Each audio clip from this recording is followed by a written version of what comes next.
Hey there, and welcome to Crime for Sleep.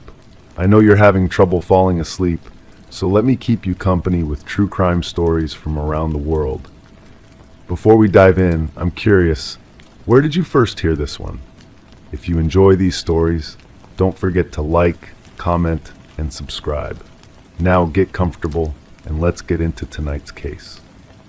Story 1. My eyes locked onto the dusty curtain, swaying lightly though no breeze touched the room. Shadows played tricks in the corners, and the air carried a whisper of anticipation, but no words. The floor was silent under my shoes, the walls too taut to reveal their secrets. I listened to the silence, waiting for it to offer a sign, each second stretched, holding its breath. The door creaked slightly on its hinges, an apology for its silence, yet it had been still moments ago. Had it moved? I couldn't remember that sound earlier, but now it lingered in the air, a question unanswered.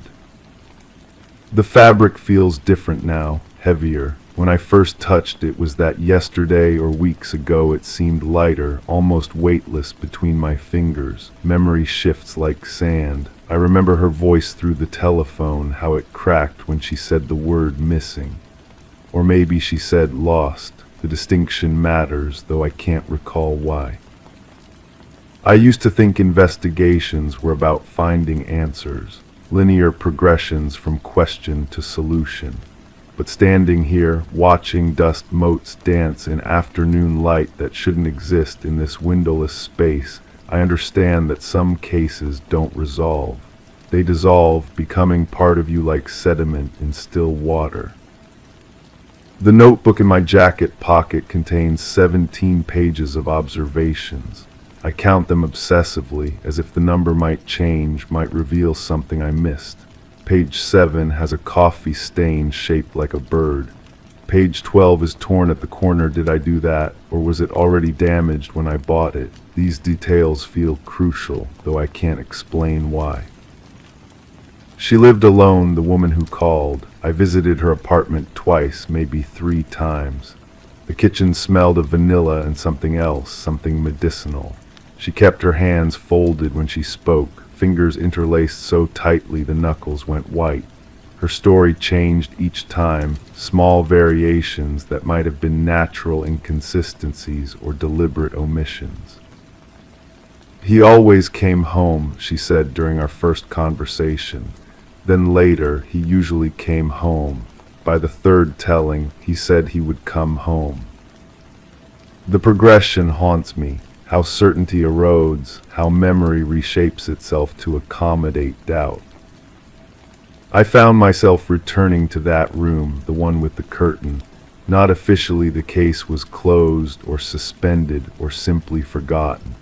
The distinction blurs in my mind like watercolors bleeding into each other.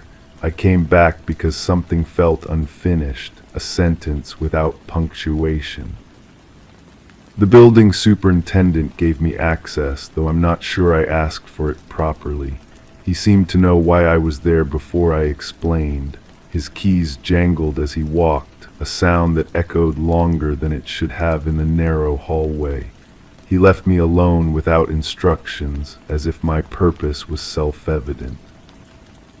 The room was smaller than I remembered, furniture covered in sheets, white shapes that could have been anything. I lifted one corner of a sheet and found a chair, wooden with a worn velvet seat. The fabric was burgundy, or had been once. Now it looked more like dried blood, though that comparison disturbs me. I don't usually think in such terms. There was a photograph on the mantelpiece, face down. I remember reaching for it, then stopping. Some discoveries can't be undone. The frame was silver, tarnished at the edges. My fingerprints are probably still on it, though I never turned it over. Some knowledge feels too heavy to carry. The case files mention a witness, someone who saw him leaving the building on the night in question. But when I tried to locate this person, no one seemed to know who I meant. The apartment number in my notes led to an empty unit, keys still hanging on hooks inside the door. The mailbox had no name, just accumulated flyers for businesses that no longer existed. I began to question my own documentation. Had I transcribed the information incorrectly? The handwriting looked like mine, but handwriting can be deceptive. We change subtly, constantly. The person who wrote those notes might have been a different version of myself, one with different assumptions, different blind spots. Sleep became elusive. I would lie awake, reconstructing conversations, trying to identify the moment when clarity slipped away. There was something about his work schedule, irregular hours, that made his absence initially unremarkable. She waited 2 days before calling anyone, or was it 3 days? The timeline kept shifting, like trying to hold water in cupped hands. The curtain moved again, I'm certain this time, though the certainty feels hollow. There are no windows in this room, no vents, no logical source of air movement, yet the fabric sways with deliberate rhythm, as if responding to breathing. The thought makes my skin prickle, though I don't believe in supernatural explanations. Everything has a cause, even if we can't perceive it. I started carrying a small tape recorder, hoping to capture evidence of these anomalies.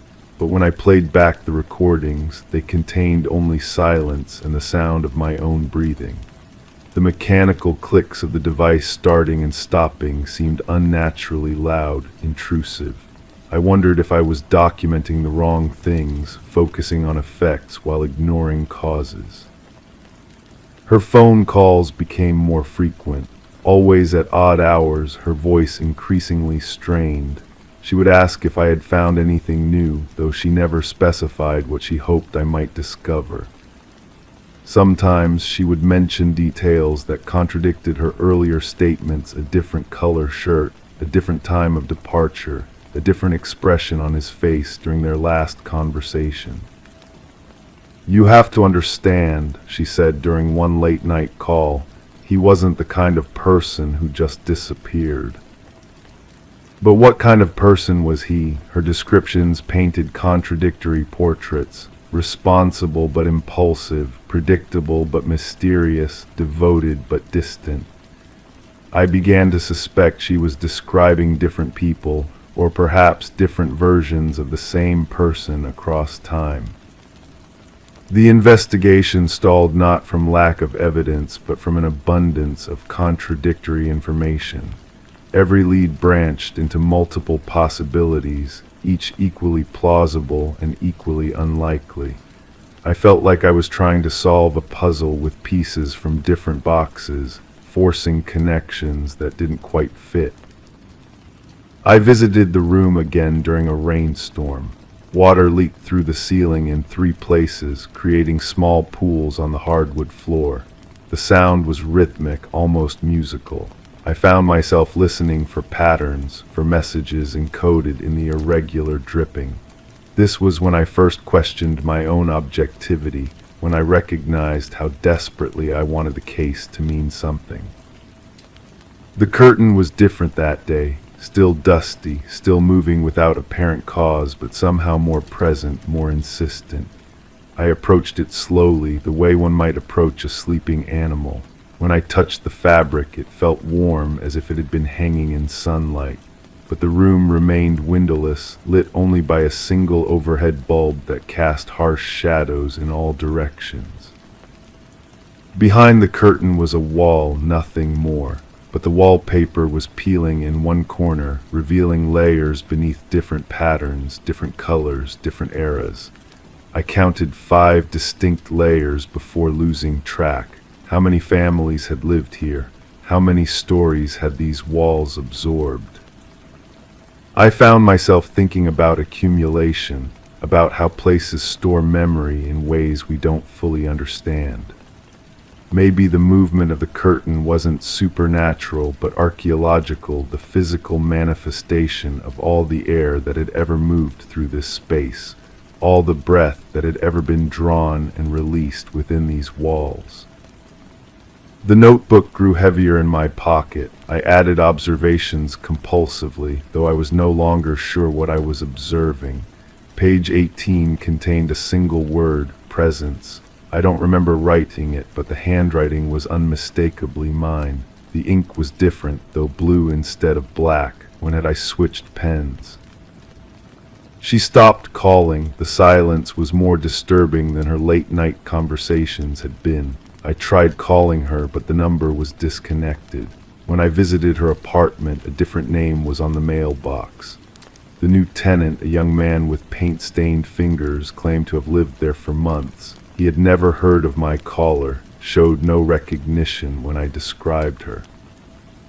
This was when the case began to turn inward, when external investigation became internal archaeology. I started questioning not just the facts, but my perception of them. Had I imagined the consistency of her voice across multiple calls? Had I invented details to create coherence where none existed? The building superintendent was gone too, replaced by someone who insisted no one matching his description had ever worked there. The keys I remembered, the jangling sound that echoed too long in narrow hallways had I dreamed them. The replacement showed me employment records going back years. No gaps, no mysteries, no trace of the man who had given me access to the room. I continued visiting anyway, though I was no longer sure how I gained entry. The door was always unlocked when I arrived, always locked when I left. I never saw anyone else in the building, though I sometimes heard footsteps in adjacent apartments, voices through thin walls speaking in languages I couldn't identify. The curtain became my focus, my anchor point in an increasingly fluid reality. It was the one constant, the single element that remained unchanged while everything else shifted around it. I measured its movements, timed its oscillations, searched for mathematical patterns that might explain its behavior. But the data resisted interpretation, forming shapes that looked meaningful from a distance but dissolved under close examination. I began to suspect that the case was solving me rather than the reverse. Each visit to the room peeled away another layer of certainty, another assumption about how investigation works, how reality functions, how memory preserves and distorts experience. I was becoming evidence in my own investigation, a witness to my own dissolution. The photograph on the mantelpiece moved. Not dramatically, just a slight shift in position, as if someone had bumped the furniture. But I was the only person in the room, and I hadn't touched anything. I stared at the silver frame, still face down, still hiding whatever image it contained.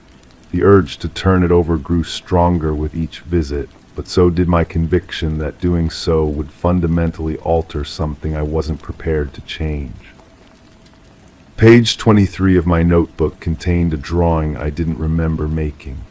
Simple lines forming a rough map or diagram rectangles connected by corridors. With one room marked by an X, it looked like a floor plan, though not of any building I recognized. The paper was creased as if it had been folded and unfolded many times, though I always kept the notebook flat in my jacket pocket.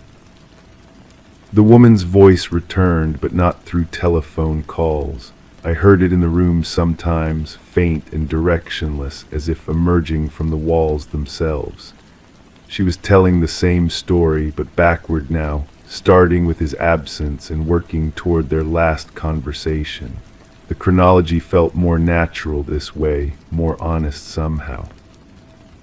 He said he would come home, the voice whispered. Then he usually came home. Finally, he always came home. The progression revealed something I had missed before, not the erosion of certainty, but its construction. Memory building itself from fragments, creating coherence through repetition, through the gradual accumulation of details that might or might not have existed. I realized I had been investigating the wrong disappearance. The man was never the mystery. The mystery was the woman, the caller, the voice that had drawn me into this labyrinth of contradictions. She was the one who had vanished, leaving behind only echoes and empty apartments and disconnected phone numbers.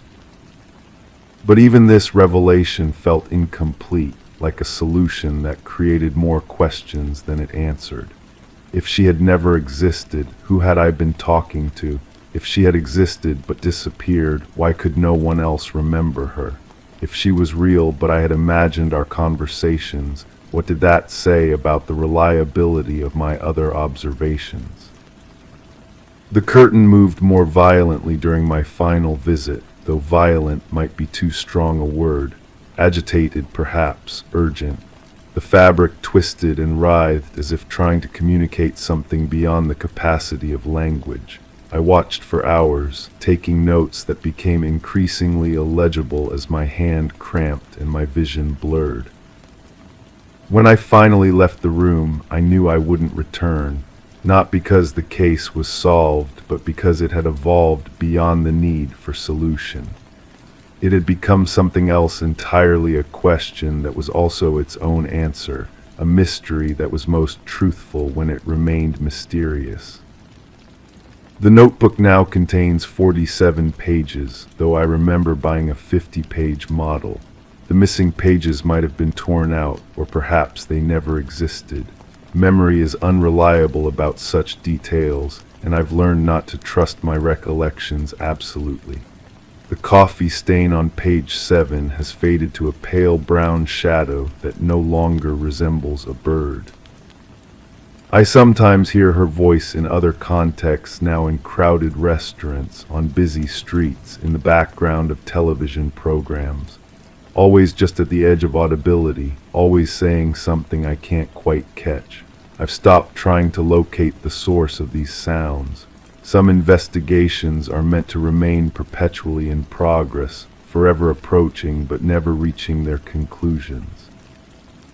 The case file sits in my desk drawer, officially closed but spiritually unresolved. I add to it occasionally newspaper clippings that might be relevant, photographs of curtains in other rooms, fragments of overheard conversations that echo themes from my investigation. The file grows thicker but not more comprehensible, like a book written in a language that shifts its meaning with each reading. I understand now that some disappearances are not events but processes, not mysteries to be solved but conditions to be inhabited. The man, the woman, the room, the curtain, they exist in a space between presence and absence, between memory and imagination, between investigation and revelation. The curtain still moves, though I'm no longer there to witness it. This certainty comes not from evidence, but from a deeper knowledge, the kind that develops when you've spent enough time inside a mystery to become part of it. Somewhere in that windowless room, dust motes still dance in impossible light, and fabric still sways to rhythms that exist outside conventional understanding of cause and effect. I carry the case with me now, not in my notebook but in my perception. Every curtain I see reminds me of that first one. Every unexplained sound echoes the creak of a door that might or might not have moved. Every disconnected phone number suggests the possibility of voices that exist in the spaces between connection and silence. The investigation continues, but its methodology has changed. Instead of seeking answers, I've learned to inhabit questions. Instead of documenting evidence, I've become evidence myself, a witness to the ways mystery can reshape the observer, can transform the act of investigation into a form of self-discovery that reveals more about the searcher than the searched. Story 2. I stood frozen, watching the curtains, expecting them to flutter with the evening breeze. Yet they lay flat, unmoving, as if the air around them was held by an unseen hand. Shadows stretched across the floor, elongating with the dimming light, but revealed no intruder. The room was still, yet my senses prickled with anticipation. I listened intently, waiting for a whisper or a creak, something to justify the silence. In that waiting, the room held its breath, and it was the absence of movement that made my heart quicken. Then I saw it, the edge of the curtain, pinched tightly between the frame and the wall, as if caught by an invisible force. The window frame. The wood around the window showed fresh scratches, thin lines carved into the white paint like fingernails dragged across the surface. I had painted that frame myself not long ago, choosing the color carefully to match the rest of the room. The scratches weren't there before. They formed a pattern, almost deliberate, clustered near the latch mechanism. When I ran my finger along them, tiny flakes of paint came away, revealing the dark wood beneath. The scratches felt rough under my touch, recent enough that no dust had settled into their grooves. The carpet beneath. Small fragments of that same white paint dotted the carpet below the window. They created a scattered trail, like breadcrumbs leading from the window toward the center of the room. I knelt down and picked up one of the larger pieces. It was still slightly soft, not completely dried. The paint matched exactly what I had used, but I couldn't remember dropping any during my careful work. The fragment seemed to have fallen from above, settling into the carpet fibers in a way that suggested recent disturbance. The silence asterisk. The absence of sound felt heavier than noise would have. No traffic hummed from the street outside, no neighbors moved about in adjacent rooms, no appliances cycled on or off. Even my own breathing seemed muffled, absorbed by the walls and furniture around me. This silence had weight, pressing against my eardrums like being underwater. I found myself straining to hear something, anything, that would break the oppressive quiet. The harder I listened, the more the silence seemed to push back, creating a ringing in my ears that might have been real or imagined. The chair by the desk. It sat at an angle I didn't recognize, turned slightly away from the desk toward the window. The leather seat bore an impression, a depression that suggested recent occupation. I always pushed this chair fully under the desk when I finished working, a habit ingrained over years of maintaining order in my space. The impression in the leather was deeper than what my own weight would create, and wider too. When I pressed my hand into the seat, it felt warm, though the room itself was cool. The desk drawer. The second drawer from the top sat slightly ajar, revealing a sliver of darkness within. I kept important papers there, documents I rarely accessed but needed to preserve. My hands trembled as I pulled the drawer open fully. Everything appeared to be in place, the folders arranged in the same careful order I maintained. But the folder tabs showed smudges, fingerprint marks that weren't there before. Someone had been through these papers, handling them with enough care to replace them precisely, but not enough to avoid leaving traces. The photograph asterisk. Among the papers sat a photograph I didn't remember placing there. It showed a room that looked remarkably similar to the one I stood in, but with subtle differences. The furniture was arranged differently, the curtains hung in another pattern, the carpet showed a different wear pattern. In the photograph, the chair by the desk sat at the same unusual angle I had just noticed in my own room. The photograph had no date, no identifying marks, just an image that felt like looking into a distorted mirror. The door handle. Behind me, the door handle gleamed with fresh polish, though I hadn't cleaned it recently. The brass surface reflected the room's dim light, but it also showed smudges and marks that suggested repeated handling. The lock mechanism looked different somehow, though I couldn't identify exactly what had changed. When I turned the handle, it moved with a smoothness that seemed new, as if the internal mechanisms had been recently oiled or adjusted. The floorboard. Near the door, one of the floorboards sat slightly higher than its neighbors, creating a small ridge that hadn't been there before. When I stepped on it, it gave slightly under my weight and produced a soft creaking sound. The nails holding it in place looked disturbed, their heads sitting just above the wood surface instead of flush as they should be.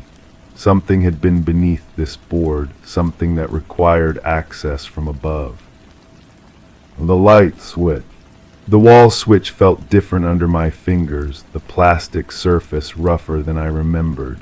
Tiny scratches surrounded the switch plate, marks that could have been made by tools working in dim light. The screws holding the plate to the wall were slightly loose, allowing the entire fixture to shift when I pressed the switch. The light it controlled flickered briefly before steadying, casting wavering shadows across the room. The air itself. Something in the atmosphere had changed, a scent so faint I couldn't identify it directly. It wasn't perfume or cologne, nothing that obvious. Instead, it was the smell of occupation, of someone else's presence lingering in the space. The air felt thicker, as if it had been breathed by lungs other than my own. When I moved through the room, I could sense pockets of air that felt different, cooler or warmer, as if someone had recently passed through them. The mirror. The small mirror on the wall reflected the room behind me, but something in the reflection seemed wrong. The proportions looked different, the angles shifted in ways that didn't match my direct view. When I turned to compare the reflection with reality, everything appeared normal, but when I looked back at the mirror, the distortion returned. The glass itself showed no obvious defects, no warping or cracks that could explain the visual discrepancy. The books on the shelf. Several volumes sat in positions I didn't recognize, their spines creating gaps where I was certain I had maintained careful order. One book lay flat on top of the others, open to a page I had never read. The text spoke of hidden spaces, of secrets concealed within familiar places. Bookmark ribbons hung from several volumes, marking passages I couldn't remember selecting. The books felt warm to the touch, as if they had been recently handled. The wastebasket asterisk. Empty but lined with a fresh bag I didn't remember installing. The previous bag had contained the usual debris of daily life, tissues and scraps of paper, but now it was gone. The new bag sat perfectly fitted to the basket's contours, its edges tucked with more care than I typically employed. At the bottom of the bag, a single drop of something dark had stained the plastic, creating a small mark that looked deliberate rather than accidental. The temperature asterisk. The room felt warmer than it should have, given the cool evening air outside.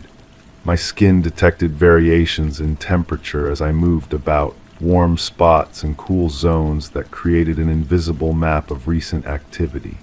Near the window, the air was cooler, suggesting that it had been open recently despite being closed now. By the desk, warmth lingered as if someone had been sitting there for an extended period. The telephone. The handset sat in its cradle, but the cord was twisted in a way that indicated recent use. I rarely used this phone, preferring the convenience of my mobile device, but the cord showed the characteristic spiraling that comes from being stretched and turned during conversation. The redial button, when pressed, produced a series of tones that connected to a number I didn't recognize. The call went unanswered, but the very fact that someone had used my phone created a chill that ran down my spine. The calendar asterisk. On my desk, the calendar showed marks I hadn't made. Small pencil dots appeared next to certain dates, creating a pattern I couldn't decipher.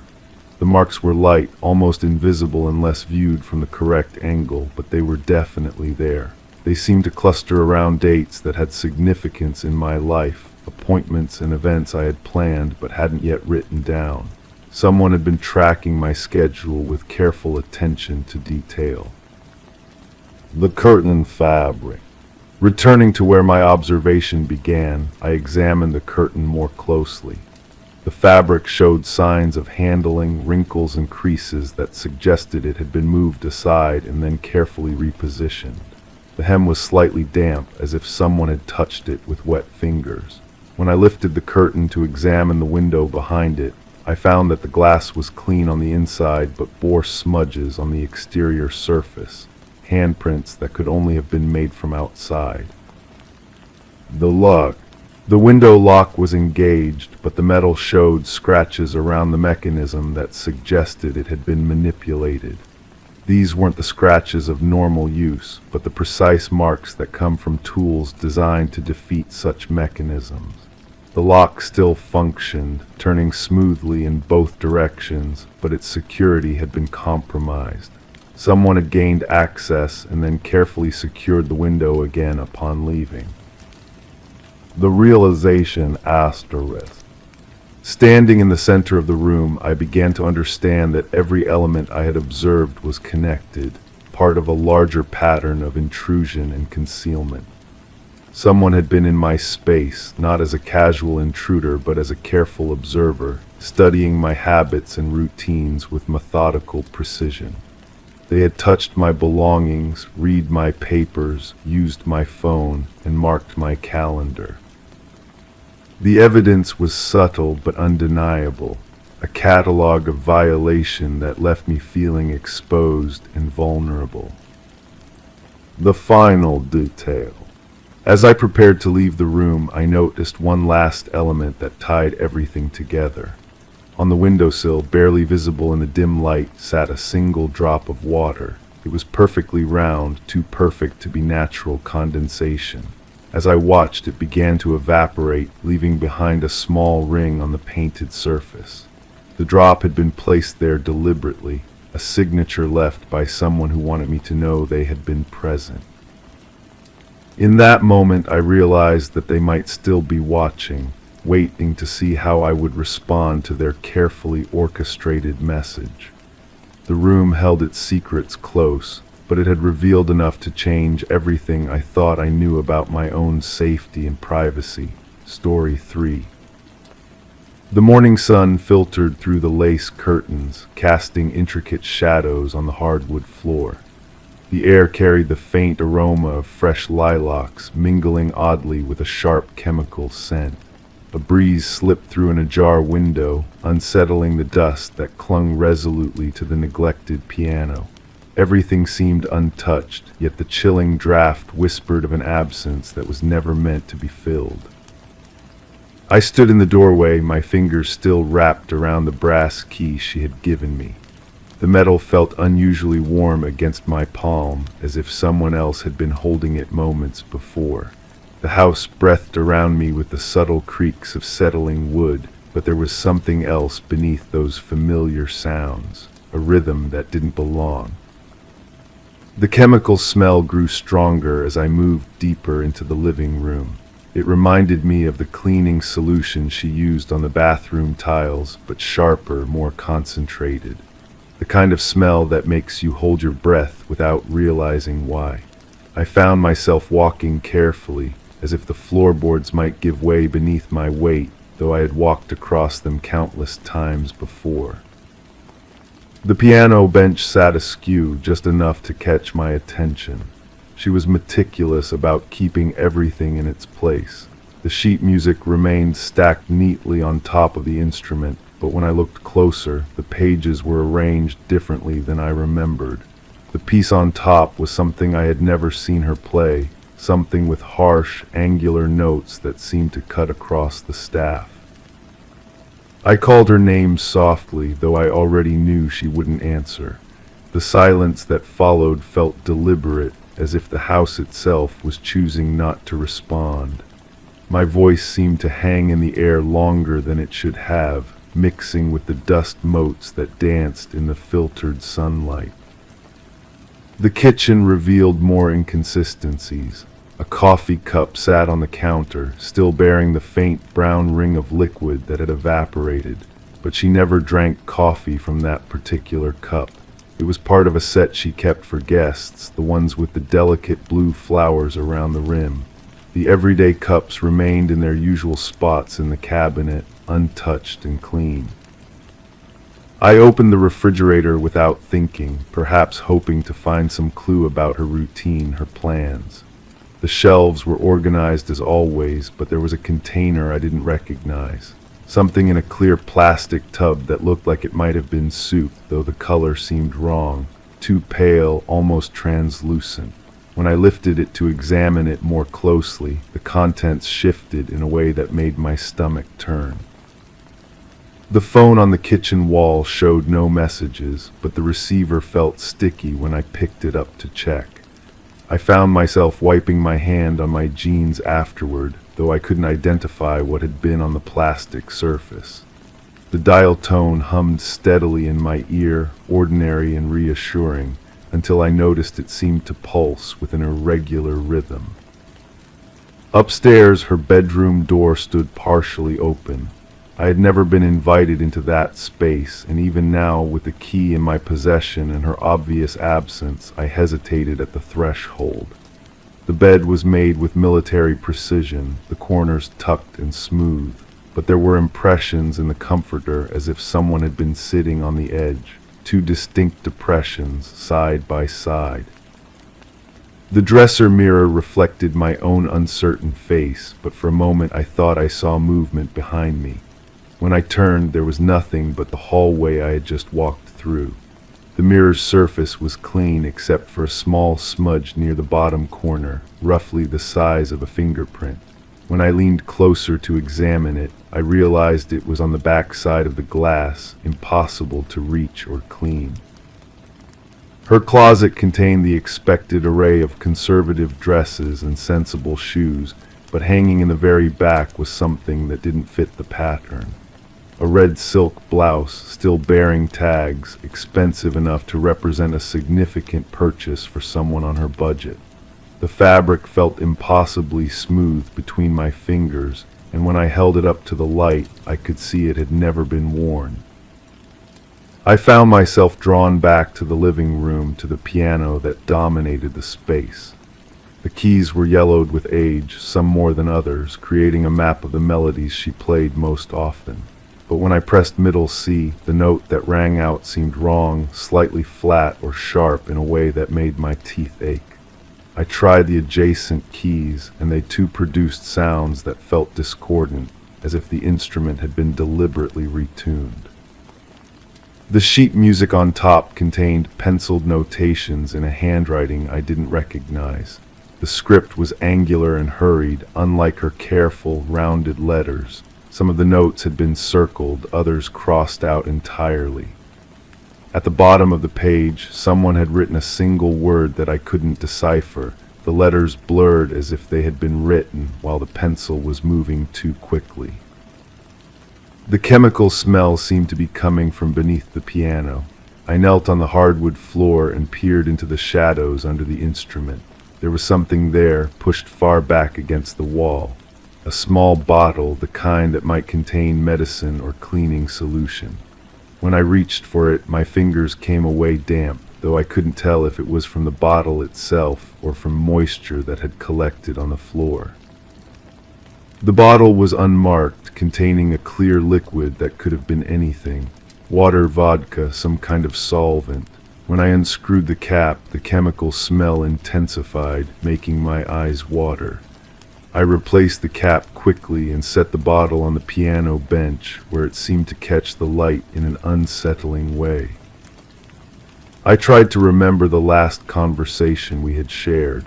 She had been standing by the kitchen window, looking out at the garden where the lilacs were just beginning to bloom. She mentioned something about expecting a visitor, someone she hadn't seen in a long time.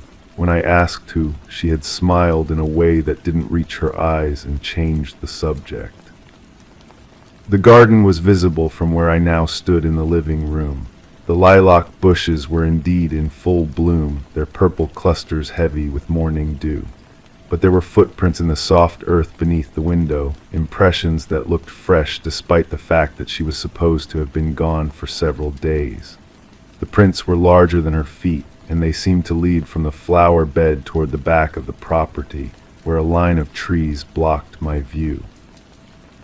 I found myself checking the locks on all the doors, though I wasn't sure what I was looking for. The front door showed no signs of forced entry, and the back door was secured from the inside. All the windows were locked except for the one in the living room, the one that had been letting in the breeze that disturbed the dust on the piano. When I examined the window more closely, I noticed that the screen was missing, not damaged or torn, simply absent. The basement door was locked, but the key hung on its usual hook beside the refrigerator. I had never been down there, and she had never offered to show me the space. The stairs creaked under my weight as I descended into the cool darkness. The air smelled different down here, mustier but also tinged with that same chemical scent that permeated the rest of the house. The basement was larger than I had expected, extending under what must have been the entire footprint of the house. Shelves lined the walls, filled with the usual accumulation of a long life. Holiday decorations, old books, boxes labeled in her careful handwriting. But in the far corner there was a newer addition. A desk that looked out of place among the stored memories, and on it a telephone that was definitely not an extension of the upstairs line. The phone was an older model, the kind with a rotary dial, but it had been modified in some way. Additional wires ran from the base to a small recording device that sat beside it.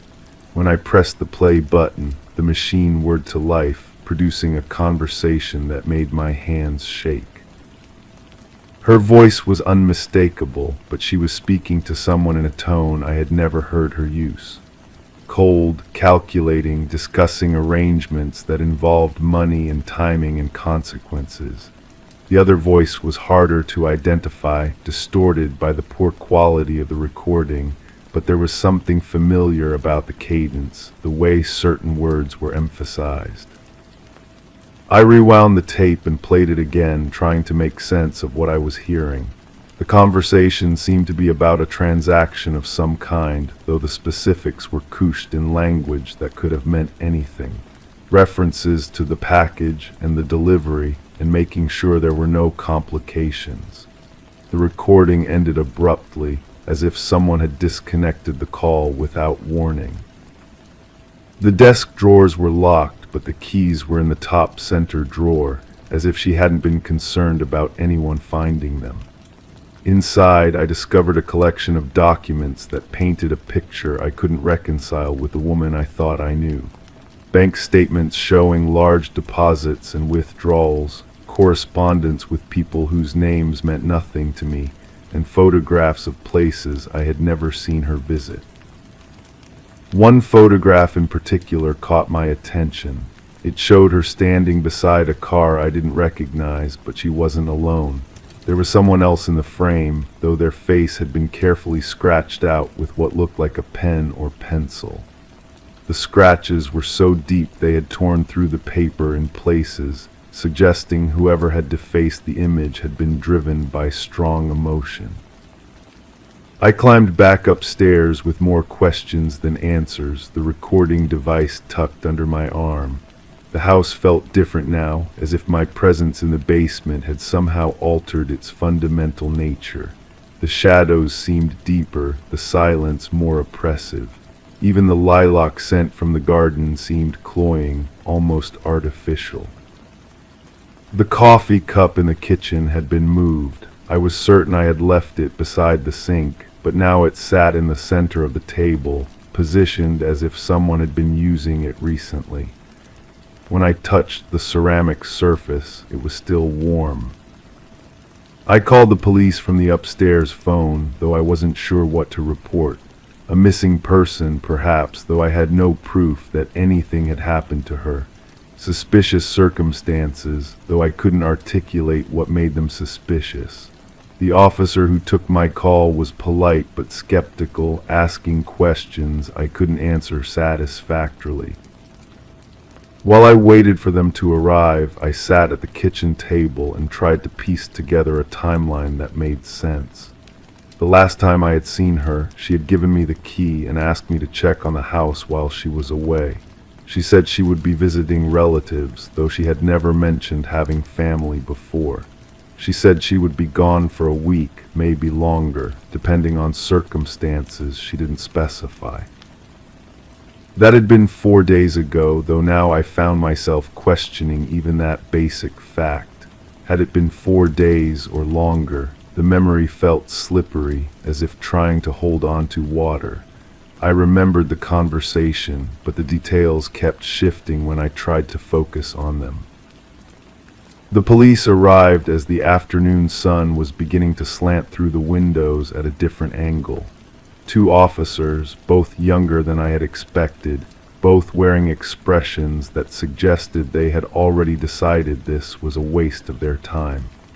They walked through the house with professional efficiency, noting the same inconsistencies I had observed but drawing different conclusions. The chemical smell they suggested was probably just cleaning solution. The displaced objects could be explained by her preparations for travel.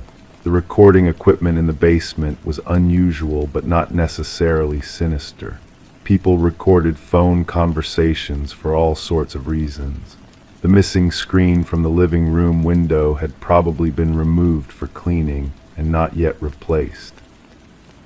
Their explanations were reasonable, logical, grounded in the kind of practical experience that comes from investigating dozens of similar calls. But they didn't account for the feeling that had settled in my chest like a cold stone, the certainty that something fundamental had been disturbed in this house. After they left, I found myself reluctant to leave as well. The key felt heavier in my pocket, weighted with responsibilities I hadn't anticipated when I accepted it. I walked through the rooms once more, trying to see them through the officer's eyes, trying to convince myself that their rational explanations were sufficient. But the house continued to whisper its secrets in ways that couldn't be documented or reported. The way the floorboards creaked in patterns that suggested footsteps when no one was walking. The way the air moved through rooms in currents that defied the placement of doors and windows. The way shadows fell in configurations that seemed to spell out messages I couldn't quite read. As evening approached, I finally locked the front door behind me and walked to my car. But before I drove away, I looked back at the house one more time. In the upstairs window, the one that belonged to her bedroom, I thought I saw a figure standing behind the curtains, just for a moment, just long enough to make me question what I had actually seen. I drove home through streets that seemed unfamiliar, though I had traveled the same route countless times. The recording device sat on the passenger seat beside me, its presence both accusatory and protective. I knew I should turn it over to the police, add it to their file of reasonable explanations and logical conclusions. But I also knew that some questions can't be answered by evidence and procedure. Some mysteries resist solution not because the truth is hidden, but because the truth itself is more complex than any single explanation can contain. The morning sun had filtered through those lace curtains onto a scene that looked peaceful and undisturbed, but appearances, I was learning, could be more deceptive than any deliberate lie. The chemical scent still lingered in my nostrils as I pulled into my own driveway, and I wondered if it would ever fully fade, or if it would remain as a permanent reminder of the morning when everything I thought I knew proved to be insufficient for understanding what I had actually found. Story 4. I had just wiped away the smudge from the window. The fabric felt thin between the pane and my fingertip, a boundary as fragile as the silence that followed. In the room, the air was dense, clinging to my skin like a second layer. A creak from the floorboards beneath shifted my balance ever so slightly, but nothing moved. My breath caught, the rhythm interrupted. The pulse in my ears grew louder, an unfamiliar companion in the too-still room. Something didn't feel steady anymore. The cloth in my hand was damp. I don't remember making it damp. Water leaves traces, and traces leave questions. I folded it carefully, the way someone taught me once, corners meeting corners in perfect alignment. The motion felt automatic, muscle memory from a time I can't quite place. She used to fold things that way. Her hands moved with precision, never hurried, never careless. I watched her once through this same window, standing in the garden with laundry that caught the wind like white flags of surrender. The image stays with me, though I'm not sure why it matters now. The house remembers things differently than I do. It holds sounds in its walls, conversations that echo when the temperature drops just enough to make the wood contract. I've learned to listen for these moments when the structure reveals its secrets in small, almost imperceptible shifts. There's a stain on the carpet near the doorway, rust-colored about the size of a dinner plate. I've scrubbed it twice, maybe 3 times, but it refuses to disappear completely. The fibers have absorbed something permanent, something that changes the texture when you run your fingers across it. I avoid walking on that spot now. The phone rang yesterday, or perhaps it was the day before. Time moves strangely in this house. The caller hung up before I could answer, but I heard breathing on the other end, shallow and deliberate. It reminded me of how she used to breathe when she was thinking, weighing her words before speaking. I found a note tucked inside a book on the shelf. The handwriting looked familiar, though I couldn't place it immediately. The message was simple: check the basement. I don't remember writing it, but my pen was on the table nearby, cap removed, ink still wet. The basement door sticks when you try to open it. The wood has swollen from moisture, creating a seal that requires force to break. I've been putting off the repair, telling myself it's not urgent. But sometimes I hear sounds from below, like footsteps on concrete, measured and patient. She mentioned the basement once in passing during one of our conversations. Something about storage, about keeping things safe from the weather. Her voice carried an odd weight when she said it, as if the words meant more than their surface suggested. I should have asked what she meant. The neighbors have been watching. I see them through their kitchen window, faces turned toward this house with expressions I can't quite read. They wave when they catch me looking, but their smiles seem forced, practiced. One of them brought cookies last week, standing on the porch with nervous energy, eyes darting past me into the hallway. The cookies tasted wrong, too sweet, with an aftertaste that lingered for hours. I threw them away that night, but I kept the plate. It sits on the counter now, empty and somehow accusatory. I've been having the same dream repeatedly. I'm standing in the garden, looking back at the house. All the windows are dark except one, where a figure stands silhouetted against yellow light. The figure waves, a slow, deliberate gesture, but I can never make out the face. When I wake, my clothes are damp with perspiration, and the taste of earth fills my mouth. The police came by earlier this week. 2 officers, one young and eager, the other older with tired eyes. They asked routine questions about the neighborhood, about whether I'd noticed anything unusual. I offered them coffee, but they declined. The older one kept looking at the stain on the carpet, his gaze returning to it even as we talked about other things. I told them about the phone calls, the breathing on the other end. They wrote it down in a small notebook, but I could see they weren't particularly concerned. Wrong numbers happen all the time, they said. Technology creates ghosts in the system, voices that reach across distances without meaning to. But I know the difference between a wrong number and something else. There's intention in that breathing recognition. Someone knows I'm here, knows I'm listening. The basement key was in her jewelry box. I found it wrapped in tissue paper, hidden beneath a tangle of necklaces and earrings. The metal was cold against my palm, heavier than it looked. I held it for a long time before deciding what to do with it. When I finally went downstairs, the air smelled different, damp earth and something else, something organic and slightly sweet. The concrete floor was clean, but there were marks along the walls, scratches that looked deliberate, purposeful. Someone had been down there recently.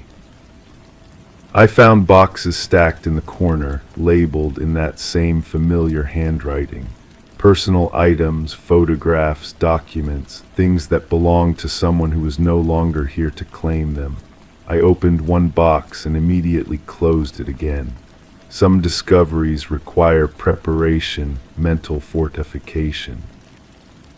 The photographs showed places I recognized but couldn't quite place.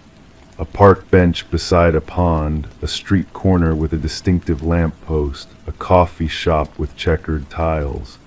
These were locations from a life I'd observed but never fully participated in, moments captured by someone who paid attention to details.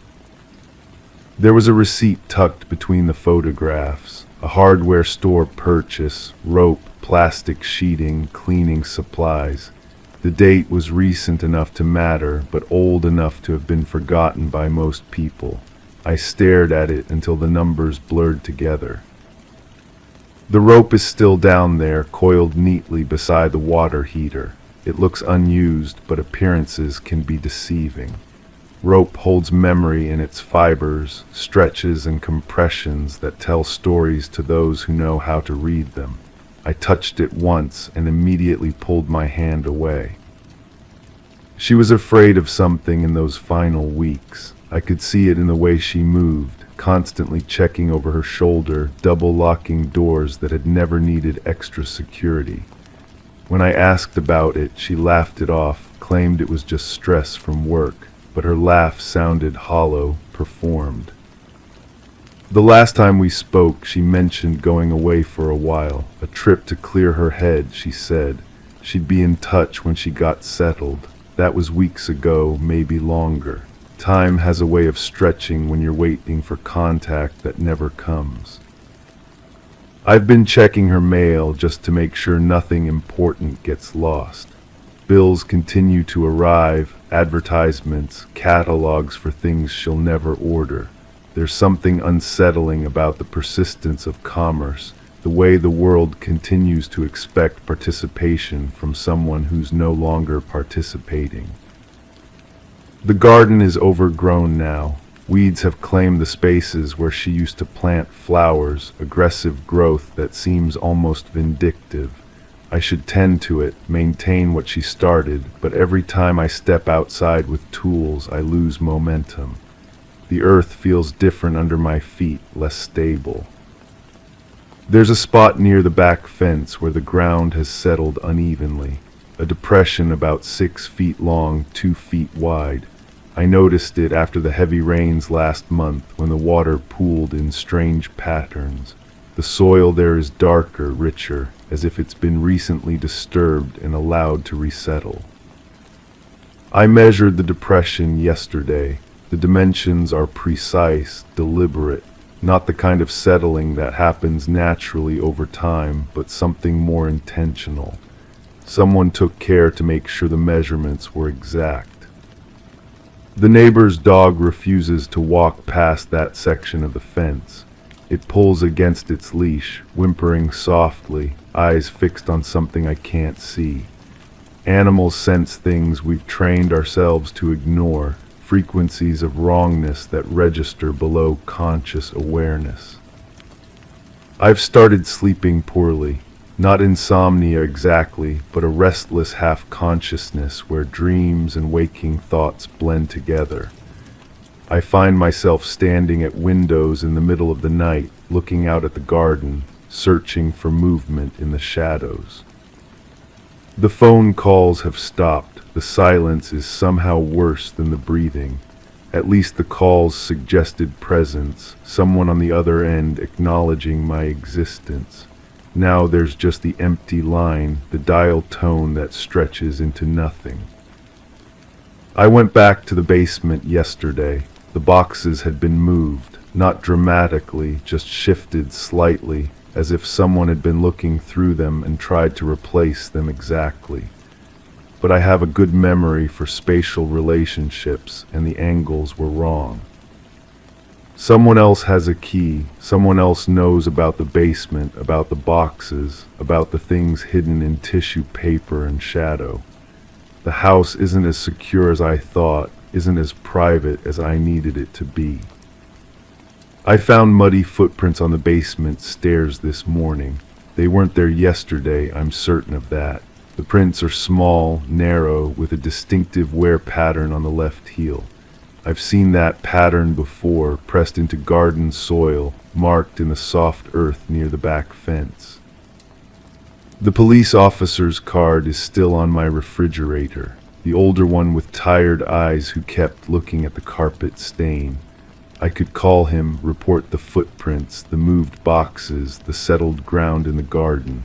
But what would I say? How would I explain what I know without explaining how I know it? Knowledge has weight. It accumulates in your chest, pressing against your ribs until breathing becomes conscious effort. I carry things now that I didn't choose to carry, information that arrived without invitation and refuses to leave. The fabric in my hand is dry now. The window is clean, transparent, offering an unobstructed view of the garden where the ground has settled in such precise dimensions. I fold the cloth carefully, corners meeting corners, muscle memory guiding the motion. In the distance, a dog barks once and falls silent. Story 5. It wasn't the first time the curtains were drawn at midday. The sun filtered through the gaps, casting patterns that looked like puzzle pieces scattered across the floor, not quite fitting together. I let the phone ring until it stopped, its silence making the ticking of the wall clock more pronounced. The newspapers stacked on the table seemed heavier than usual, their headlines unread and untouched. I noticed the front door was slightly ajar when it should have been closed, but I settled into the armchair instead, feeling the weight of the cushions pressed back. When I stood up, the door clicked shut on its own. The nausea started then, or maybe it had been there all along, coiled in my stomach like something waiting. My hands felt cold despite the warmth seeping through the fabric. There's a particular quality to guilt that makes your skin feel too tight, as if you're wearing someone else's body. I've been carrying this sensation for days now, or perhaps weeks. Time has become elastic, stretching and contracting without my permission. The woman's face keeps surfacing in my thoughts, though I can't place exactly where I saw her. She had this way of tilting her head when she listened, like a bird trying to catch a distant sound. Her earrings caught the light, small silver things that trembled when she moved. I remember thinking they looked fragile, the kind of delicate objects that break if you hold them too tightly. But that memory feels borrowed, as if I'm watching someone else's home movies. The colors are too saturated, the edges too sharp. Real memories blur at the margins, don't they? They fade like watercolors left in the rain. I found myself in the kitchen without remembering the walk there. The coffee maker was still warm, though I couldn't recall making coffee. Steam rose from the mug on the counter, forming shapes that dissolved before I could interpret them. The newspaper lay open to a page. I didn't remember turning to something about a missing person, a photograph that seemed familiar in a way that made my chest tighten. The phone had been ringing more frequently. Each time I let it go to the machine, but when I checked later, there were no messages, just the mechanical click of someone hanging up. The sound reminded me of something, a connection I couldn't quite grasp, like trying to remember a word that sits just behind your teeth, refusing to emerge.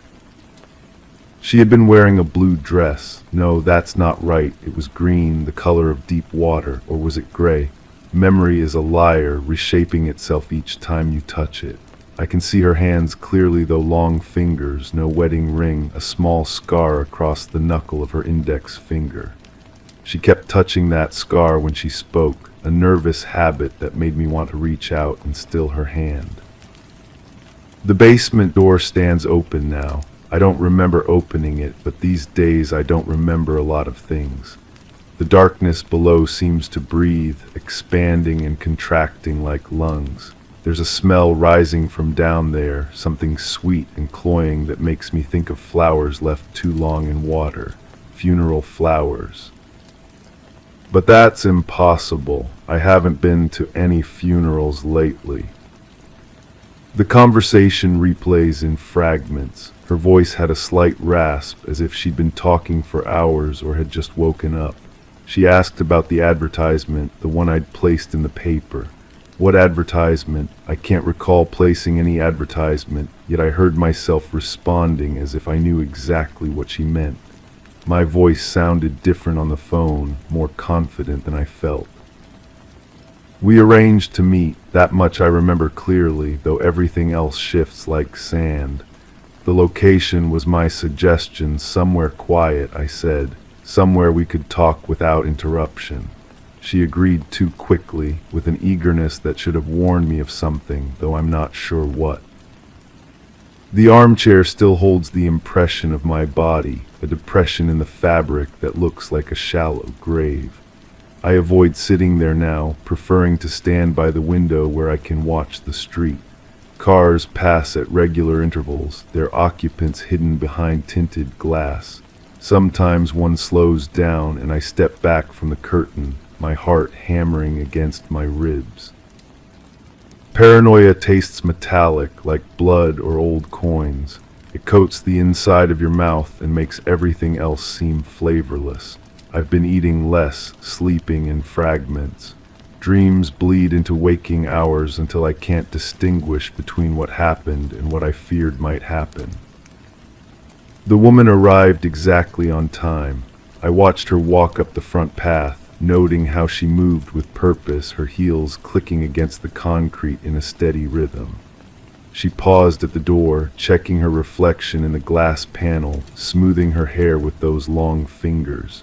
When she knocked, the sound seemed to echo through the house longer than it should have.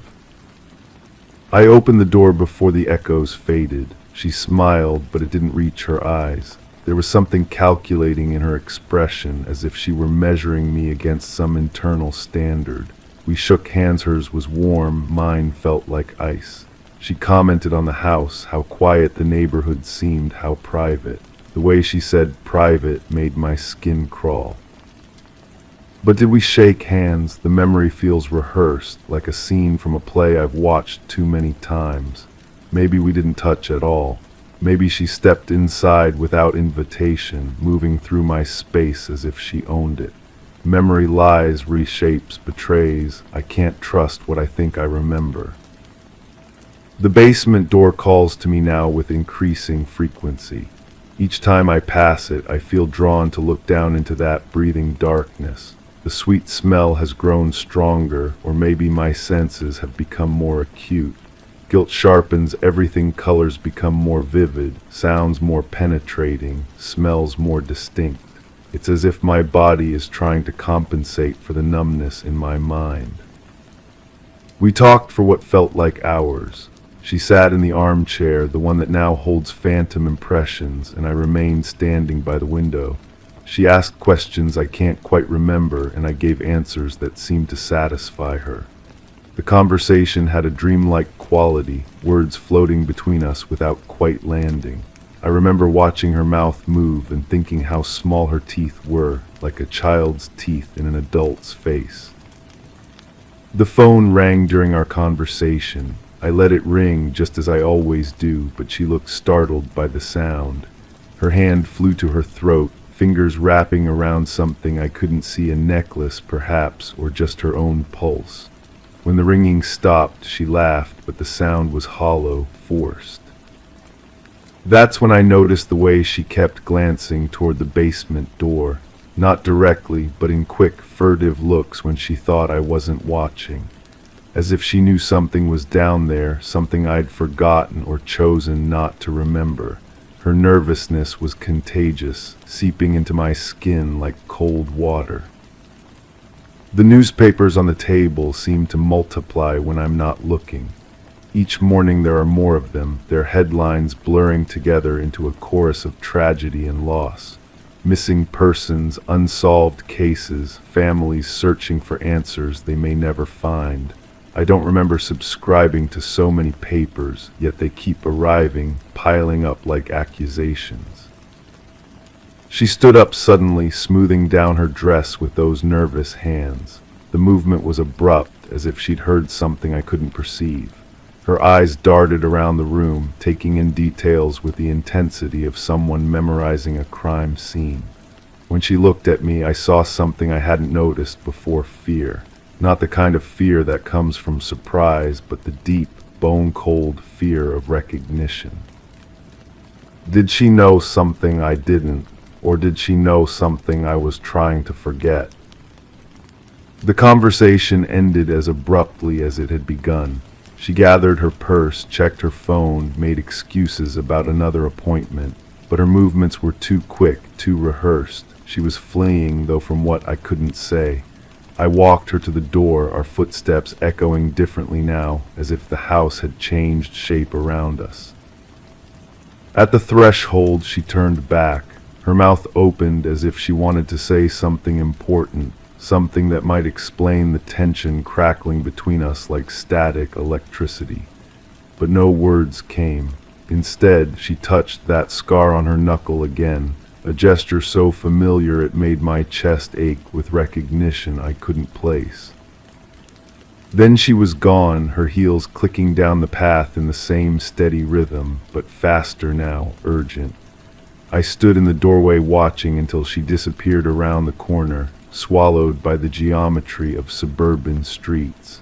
The silence that followed felt different from before, heavier, more expectant. The basement door was open when I turned around. I was certain I'd closed it before she arrived, but certainty has become a luxury I can no longer afford. The darkness below seemed deeper, more welcoming. The sweet smell rose up like an invitation, mixing with the lingering traces of her perfume, something floral and cloying that reminded me of funeral homes. I descended the stairs without deciding to, my feet finding each step as if they remembered the way. The basement was exactly as I'd left it, though I couldn't recall being down there recently. Boxes lined the walls, their contents forgotten. A workbench stood against the far wall, tools arranged with obsessive precision. Everything in its place, everything exactly where it should be. Except for the disturbed earth in the corner. The dirt looked freshly turned, darker than the surrounding concrete floor. Had there always been a patch of exposed earth down there? The house was old, its foundation uncertain. Settling, probably. Houses settle. Ground shifts. Nothing unusual about that. But the smell was stronger here, sweet and thick enough to taste. I found myself breathing through my mouth, trying to avoid the cloying sensation coating my sinuses. Flowers, definitely flowers. Someone must have spilled fertilizer, or maybe there was a leak in the water pipes. Old houses have problems like that. The woman's face haunts me now with increasing clarity, as if distance has sharpened the focus of memory. Those small teeth, the nervous habit of touching her scar, the way she kept glancing toward the basement door. She knew something, or suspected something. The fear in her eyes wasn't random, it was specific, targeted, personal. I've been avoiding the basement since that visit, but the door keeps opening on its own. Old hinges, probably. The house settling on its foundation, shifting in ways that affect the doors and windows. Nothing supernatural about it. Nothing to suggest guilt or consequence or the weight of actions I can't quite remember taking. The phone calls have stopped. The sudden silence is more unsettling than the ringing ever was. I find myself listening for sounds that don't come, waiting for interruptions that never arrive. The quiet feels accusatory, as if the world is holding its breath, waiting for me to confess something I'm not sure I've done. Sleep comes in fragments now, broken by dreams that feel more real than waking. In these dreams, I'm always digging. The shovel feels familiar in my hands, its weight perfectly balanced. The earth gives way easily, as if it wants to be disturbed. Sometimes I'm filling a hole rather than digging one, smoothing the surface until it looks undisturbed, natural. But these are just dreams. Anxiety manifests in strange ways, creating scenarios that feel real but exist only in the landscape of a guilty conscience. Guilt without crime, fear without cause. The mind plays tricks when it's under stress, manufacturing memories to explain emotions that have no rational source. The newspapers keep arriving, their headlines growing more specific, more pointed. A woman reported missing, last seen in this neighborhood, driving a blue car, or maybe it was green, wearing a dress the color of deep water, silver earrings that caught the light, a scar on her knuckle from a childhood accident. But newspapers can't be trusted either. Print blurs, headlines shift when you're not looking directly at them. Words rearrange themselves to match your fears rather than reporting facts. I should stop reading them, stop letting their manufactured urgency seep into my consciousness like poison. The basement door stands open again. This time I don't fight the pull toward the darkness below. The stairs creak under my weight, a familiar song I don't remember learning. The sweet smell envelops me like an embrace, cloying and intimate. The disturbed earth in the corner has settled, looking more natural now, as if it's always been that way. Tools hang on the wall in perfect order. A shovel, clean and bright, as if recently used and carefully maintained. Garden implements that suggest care, cultivation, the patient tending of growing things. Nothing sinister about gardening tools. Nothing that suggests anything other than suburban normalcy. But the smell persists, sweet and thick and wrong. Flowers don't smell like this when they're growing. Only when they're dying, when they're cut and contained and slowly rotting in stagnant water. The smell of funeral arrangements left too long in closed rooms, of good intentions gone bad. I stand in the basement, breathing through my mouth, trying to make sense of fragments that refuse to coalesce into a coherent narrative. The woman with the nervous hands and calculating eyes. The conversation that felt rehearsed and hollow, the fear in her expression when she looked at me, recognition mixed with terror. Did I know her before she came to the house? Had we met somewhere else under different circumstances? The familiarity I felt when she touched her scar suggests a history I can't access, memories locked behind doors I'm afraid to open. The earth in the corner draws my attention like a magnet, such a small patch of disturbed ground, really, barely noticeable unless you were looking for it. The kind of thing that could be explained away easily, a leak, a repair, the natural settling of an old foundation. Nothing that would raise questions or attract unwanted attention. Above me, the house creaks and settles, wood expanding and contracting in the rhythm of a structure at rest. But the sounds feel different now, more purposeful, as if the house is trying to tell me something I'm not ready to hear. Old houses hold secrets in their bones, memories absorbed into the walls and floors and foundations. I climb the stairs slowly, each step taking effort, as if I'm moving through water or thick air. The basement door closes behind me with a soft click, sealing away the sweet smell and the questions it raises. But sealing things away doesn't make them disappear. It only changes where they live, moving them from the external world into the darker spaces of consciousness. The armchair still holds the impression of her body, a shallow depression that refuses to fade. I avoid looking at it directly, but I can feel its presence like a wound in the room's geometry. Sometimes I think I catch a whiff of her perfume, that floral scent that reminded me of funeral homes and endings. The woman had asked about the advertisement, but I still can't remember placing one.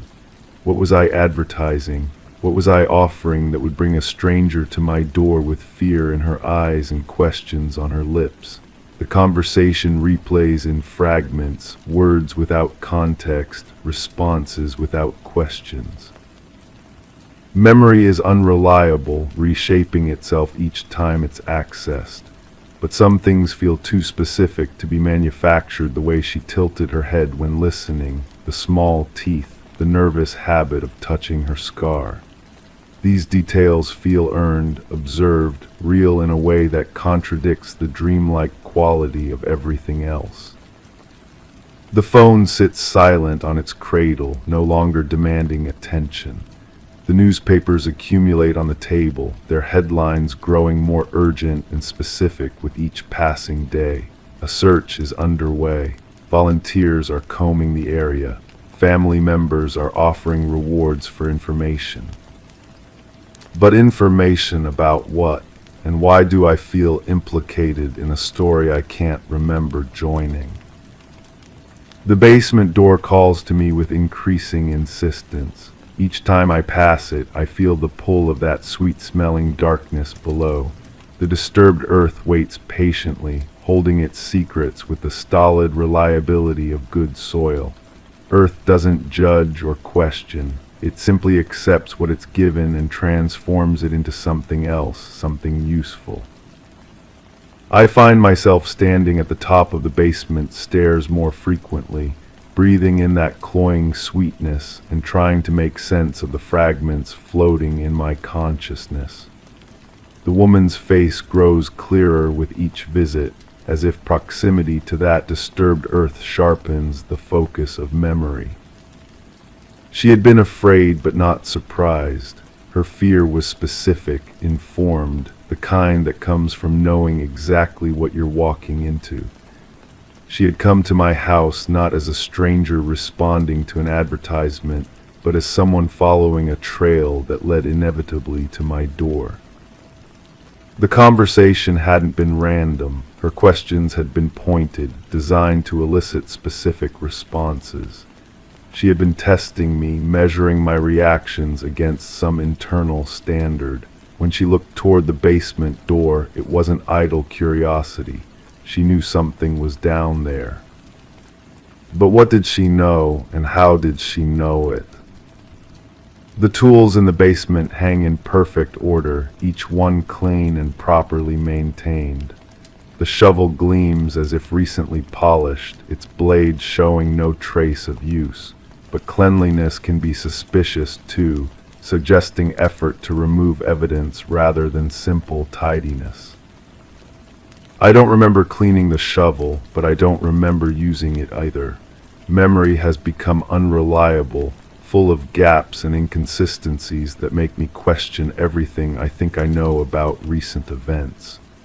The woman's visit feels both distant and immediate, like something that happened years ago and yesterday simultaneously. The sweet smell from the basement has begun to permeate the entire house, seeping through floorboards and rising through heating vents. It's subtle, easily dismissed as imagination or the natural odors of an old house, but it's persistent, growing stronger rather than fading, as if its source is becoming more concentrated. Flowers decompose quickly when cut from their roots. They begin dying the moment they're severed, their beauty becoming more fragile and temporary with each passing hour. Eventually, sweetness turns to rot, beauty to decay, life to something else entirely. The woman's perfume had that same quality, beauty on the edge of corruption, sweetness that hinted at endings.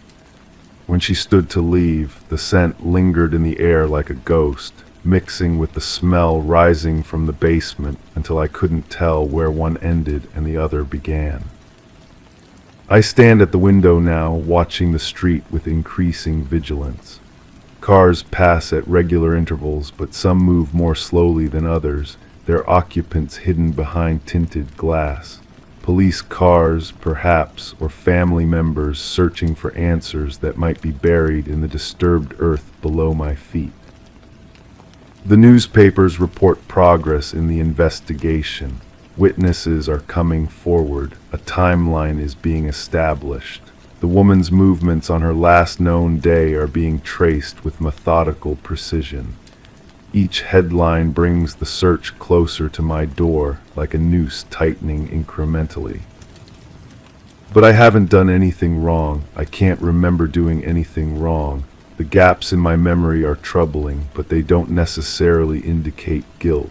Stress can cause memory problems. Anxiety can create false narratives. The mind protects itself by forgetting things too painful to remember. The basement door stands open again, revealing that patient darkness below. The sweet smell rises like an invitation, mixing with dust motes and the filtered sunlight from the curtained windows. Everything in the house feels connected now, part of a single narrative I'm afraid to read. I descend the stairs one more time, drawn by the need to understand what my conscious mind refuses to acknowledge. The disturbed earth in the corner looks different now, more settled, more natural, as if it's always been that way. The tools hang in perfect order, clean and bright and innocent.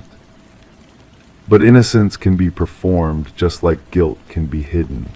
The shovel's gleaming blade reflects my face in distorted fragments, showing me pieces of myself I don't recognize. The man in the reflection looks capable of things I can't imagine doing, yet something in his eyes suggests he's already done them. The sweet smell is overwhelming down here, thick enough to taste. It coats the inside of my mouth and nose, seeping into my lungs with each breath. Flowers and earth and something else, something organic and inevitable. The smell of transformation, of one thing becoming another. I kneel by the disturbed earth, my hands trembling as they approach the dark soil. It feels warm to the touch, warmer than it should be.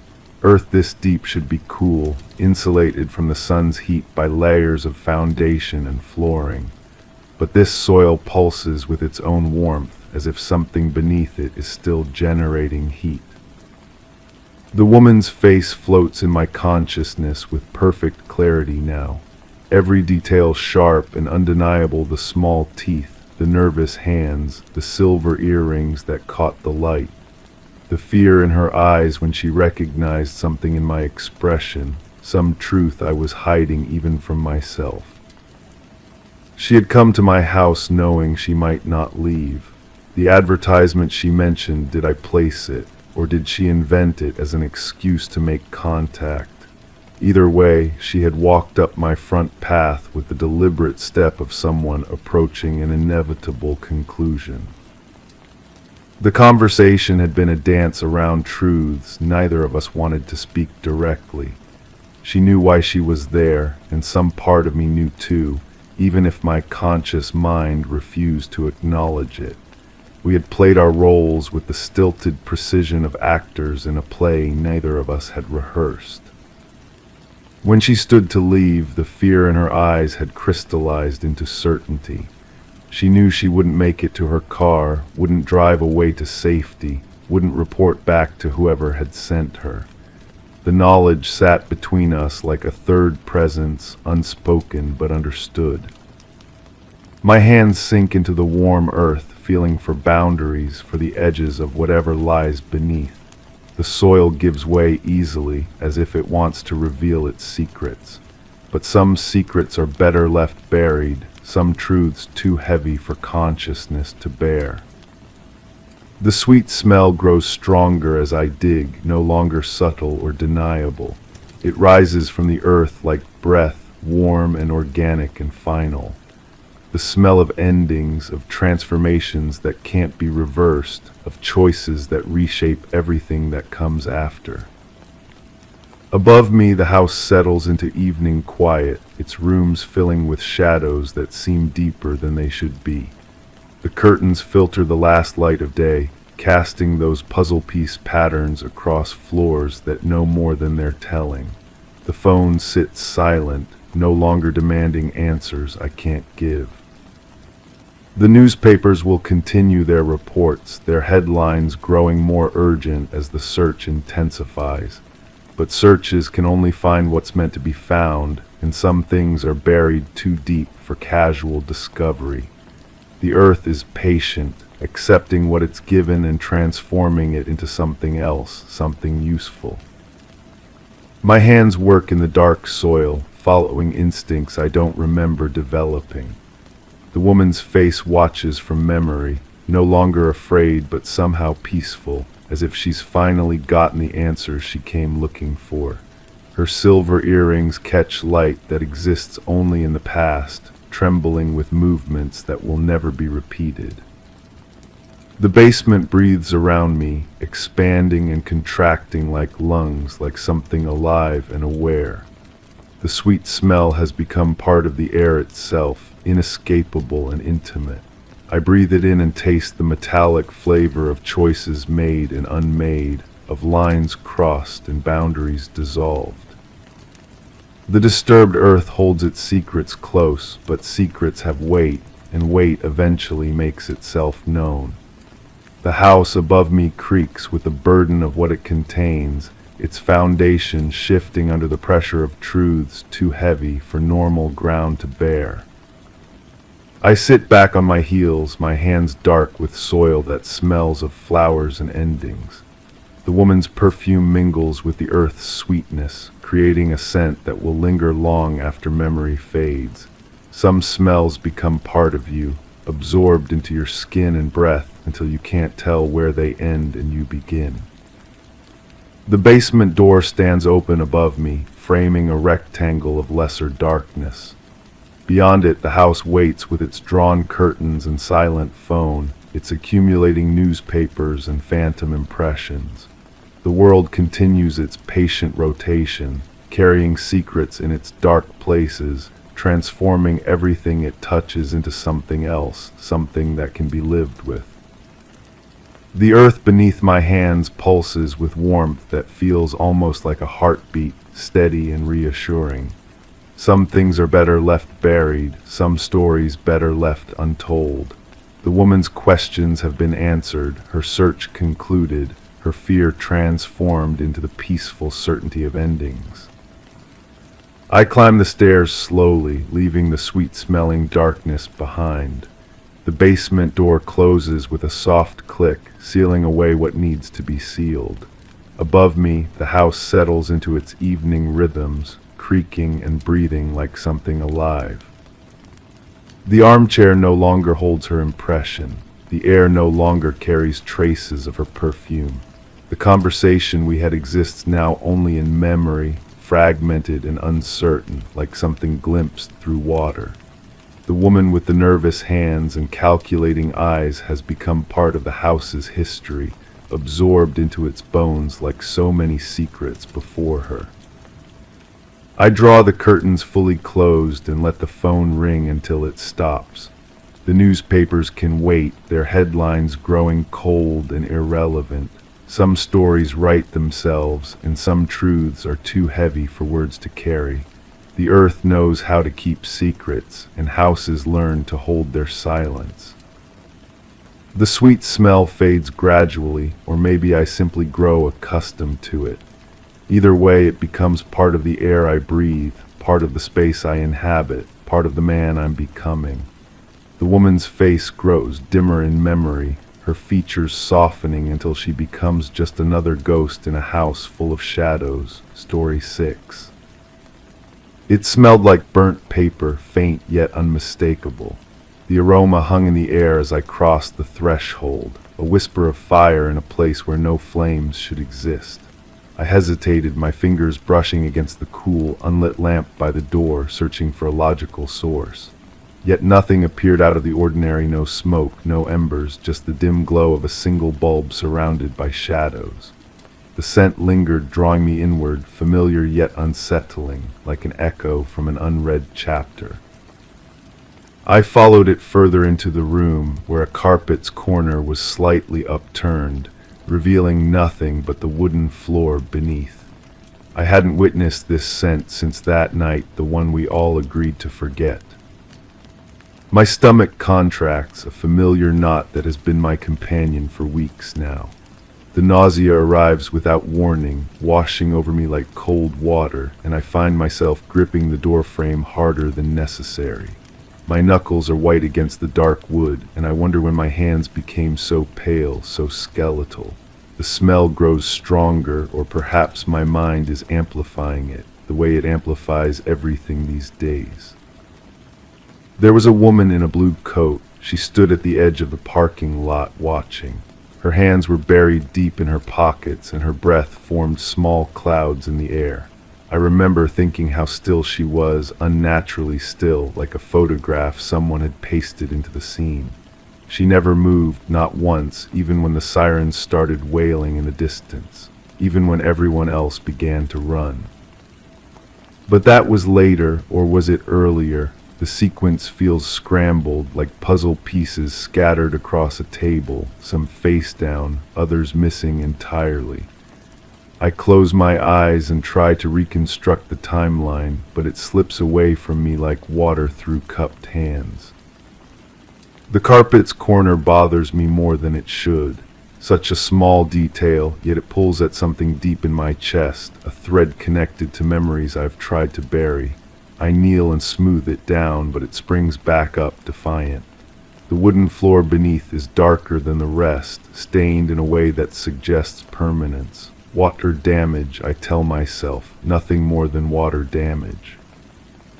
My therapist says trauma fragments memory, breaks it into pieces that don't always fit together properly.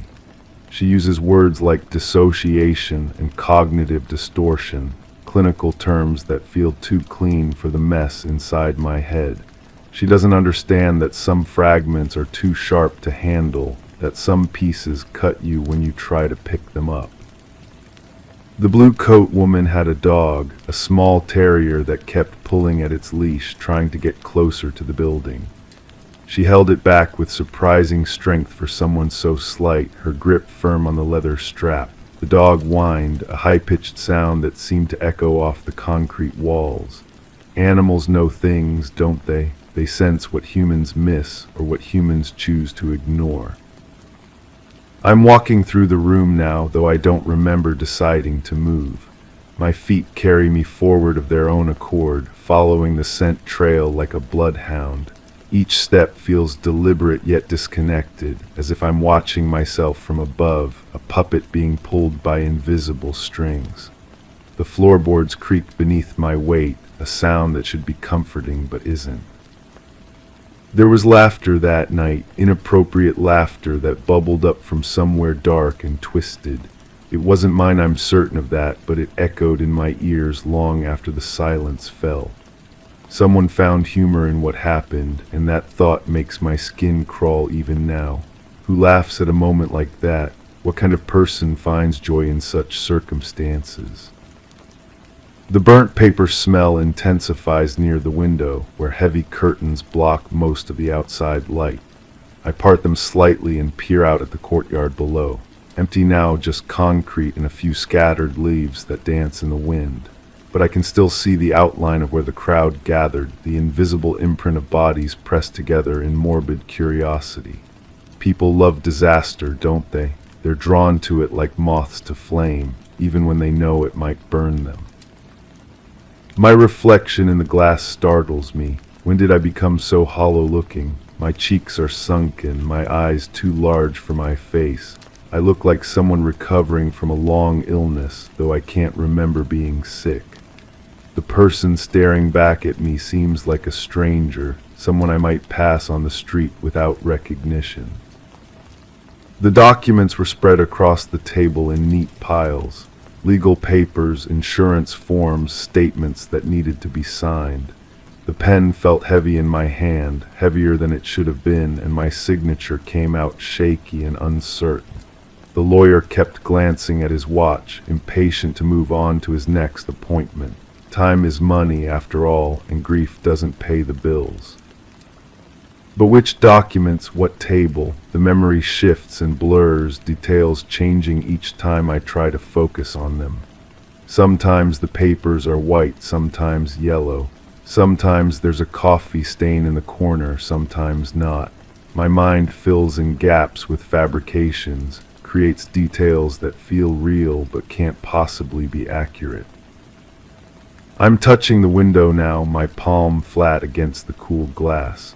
The courtyard below seems to pulse with phantom activity, shadows moving where no shadows should exist. The blue coat woman is there again, or maybe she never left. Her dog has stopped pulling at the leash and sits obediently at her feet, both of them watching the building with the same intense focus. The taste of copper fills my mouth. metallic and sharp, like I've been biting my tongue without realizing it. I run my tongue across my teeth, searching for the source, but find nothing. The taste persists anyway, coating my mouth with its bitter presence. It reminds me of something, though I can't quite place what. There were 3 of us in the room when it happened, or was it 4? The number keeps changing in my memory, faces appearing and disappearing like actors in a badly edited film. We sat in a circle, though the furniture wasn't arranged that way. Someone had moved the chairs, pushed them closer together than they naturally belonged. The intimacy felt forced, artificial. The conversation was about responsibility. Who knew what and when did they know it? Fingers pointed in different directions, voices raised in accusation and denial. I stayed quiet, my hands folded in my lap, watching the others tear each other apart with words. It was easier to observe than participate, safer to remain on the periphery of the storm. My breathing has become shallow, rapid. The burnt paper smell is overwhelming now, filling my lungs with each inhalation. I step back from the window, but the scent follows me, clinging to my clothes, my hair, my skin. It's inside me now, part of me, and I wonder if I'll ever be able to wash it away. The phone rang at an unusual hour, not late enough to be an emergency, but late enough to be strange. The voice on the other end was calm, measured, delivering information in the same tone one might use to discuss the weather. There had been an incident. My presence was requested. Details would be provided upon arrival. I dressed in the dark, pulling on clothes without really seeing them. The drive felt endless, streetlights blurring past like fallen stars. The radio played soft jazz, incongruously peaceful for such a moment. I turned it off and drove in silence, the only sound the rhythmic thump of tires on pavement. The building was surrounded by vehicles when I arrived, official vehicles with flashing lights that painted everything in alternating red and blue. The blue coat woman was already there, positioned at her observation post, her dog alert and watchful. She nodded at me as I passed, a gesture that felt loaded with meaning I couldn't decipher. Inside, the smell was stronger, not just burnt paper, but something else underneath it, something organic and wrong that made my stomach lurch. I covered my nose with my sleeve, but it didn't help. The scent had already invaded my sinuses, taken up residence in the deepest parts of my respiratory system. The room looked different than I remembered, smaller somehow, as if the walls had moved closer together while no one was looking. The furniture was in the wrong places, arranged in patterns that made no sense. Someone had been here before me, rearranging things, preparing the scene for what was to come. Questions were asked, many questions, repeated in different ways as if the repetition might shake loose a different answer. I responded as best I could, but my memory felt unreliable, full of holes and inconsistencies. The questioner took notes in a small notebook, his pen scratching across the paper with mechanical precision. Time moved strangely that night. Minutes stretched into hours, then compressed back into seconds. I lost track of how long I'd been there, how many times the same questions had been asked. The fluorescent lights hummed overhead, casting everything in harsh, unflattering illumination that made everyone look like suspects. The blue coat woman's dog began barking at some point, sharp, insistent barks that cut through the night air like knife blades. She tried to quiet it, but the animal was agitated, sensing something the humans had missed, or perhaps something the humans were trying to ignore. I'm back at the window now, though I don't remember returning. The courtyard below is empty again, the phantom crowd dispersed back into memory. The blue coat woman is gone too, leaving only the impression of her presence, a shadow burned into my retinas. The carpet corner has lifted again despite my earlier efforts. I stare at it from across the room, this small rebellion against order, this insistence on revealing what lies beneath. The dark stain on the wooden floor seems larger now, spreading like spilled ink across the boards. Documents were signed that night, papers that changed everything, that shifted responsibility from one set of shoulders to another. The pen was still heavy in my hand, but I signed anyway, my name flowing across the page in dark ink. Legal protection, they called it. Necessary precautions in an uncertain world. But protection from what? The question haunts me, circles through my thoughts like a vulture waiting for something to die. What were we so afraid of that we needed legal shields? What truth were we trying to bury beneath layers of official documentation? The taste of copper grows stronger. I run my tongue across my lips and taste salt 2 tears I didn't realize I was crying. When did the crying start? How long have I been standing here, lost in fragmented recollections that may or may not be real? The burnt paper smell is fading now, or perhaps I've grown accustomed to it. Olfactory adaptation, the scientists call it the way our noses stop registering familiar scents after prolonged exposure. But some smells are too important to ignore, too loaded with meaning to simply fade into background noise. I think about the blue coat woman and wonder if she's real or just another fragment of my fractured memory. Did she really stand there watching, or is she a symbol my mind created to represent the weight of observation, the burden of being seen?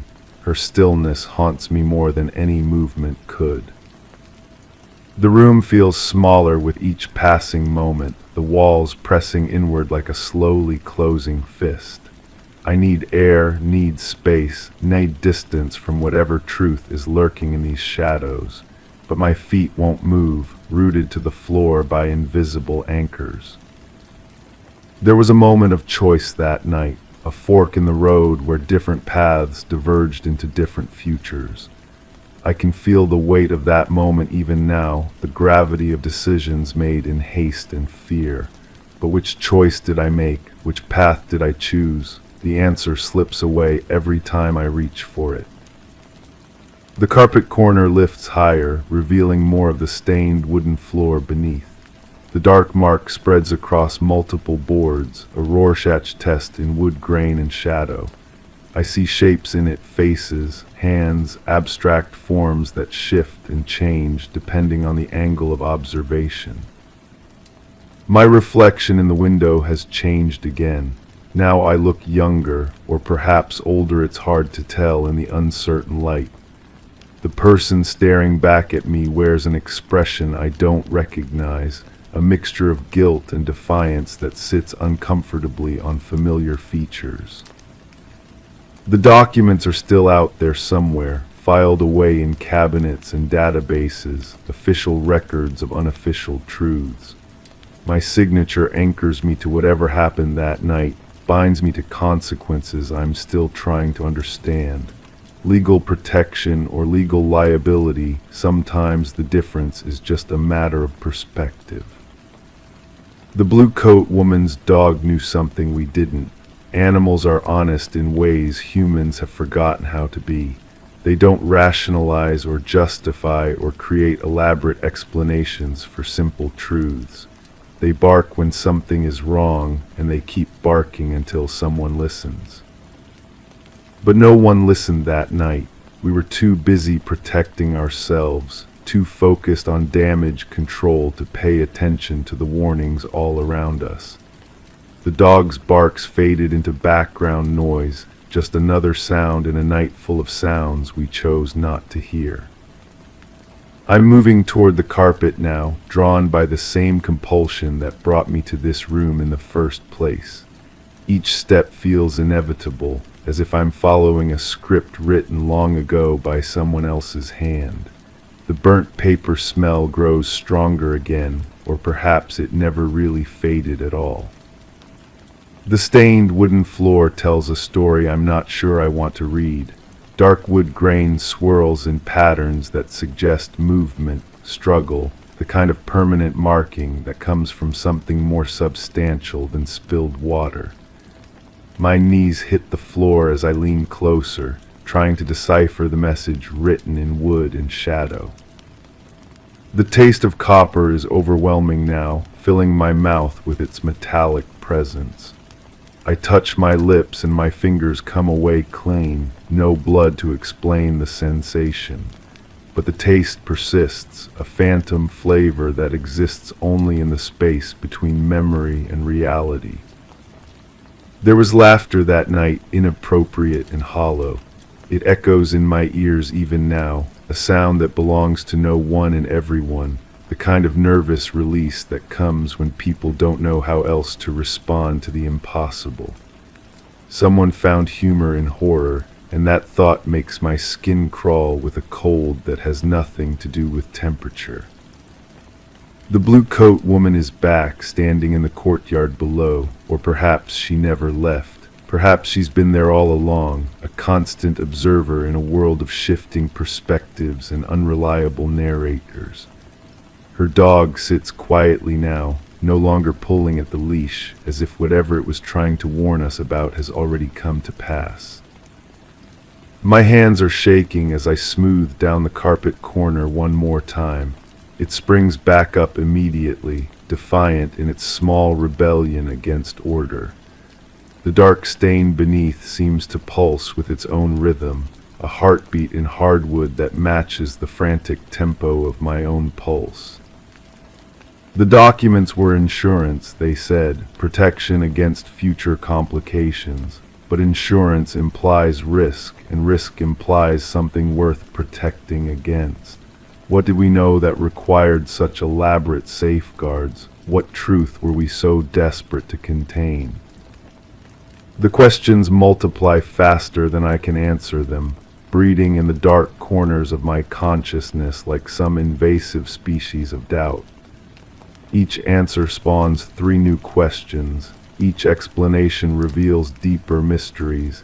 Each memory fragments into smaller, sharper pieces that cut when handled. The burnt paper smell has become part of me now, woven into the fabric of my being like a thread that can't be pulled without unraveling the entire garment.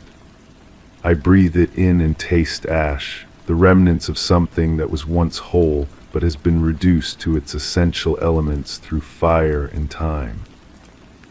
The room grows darker as clouds pass over whatever light source exists beyond the heavy curtains.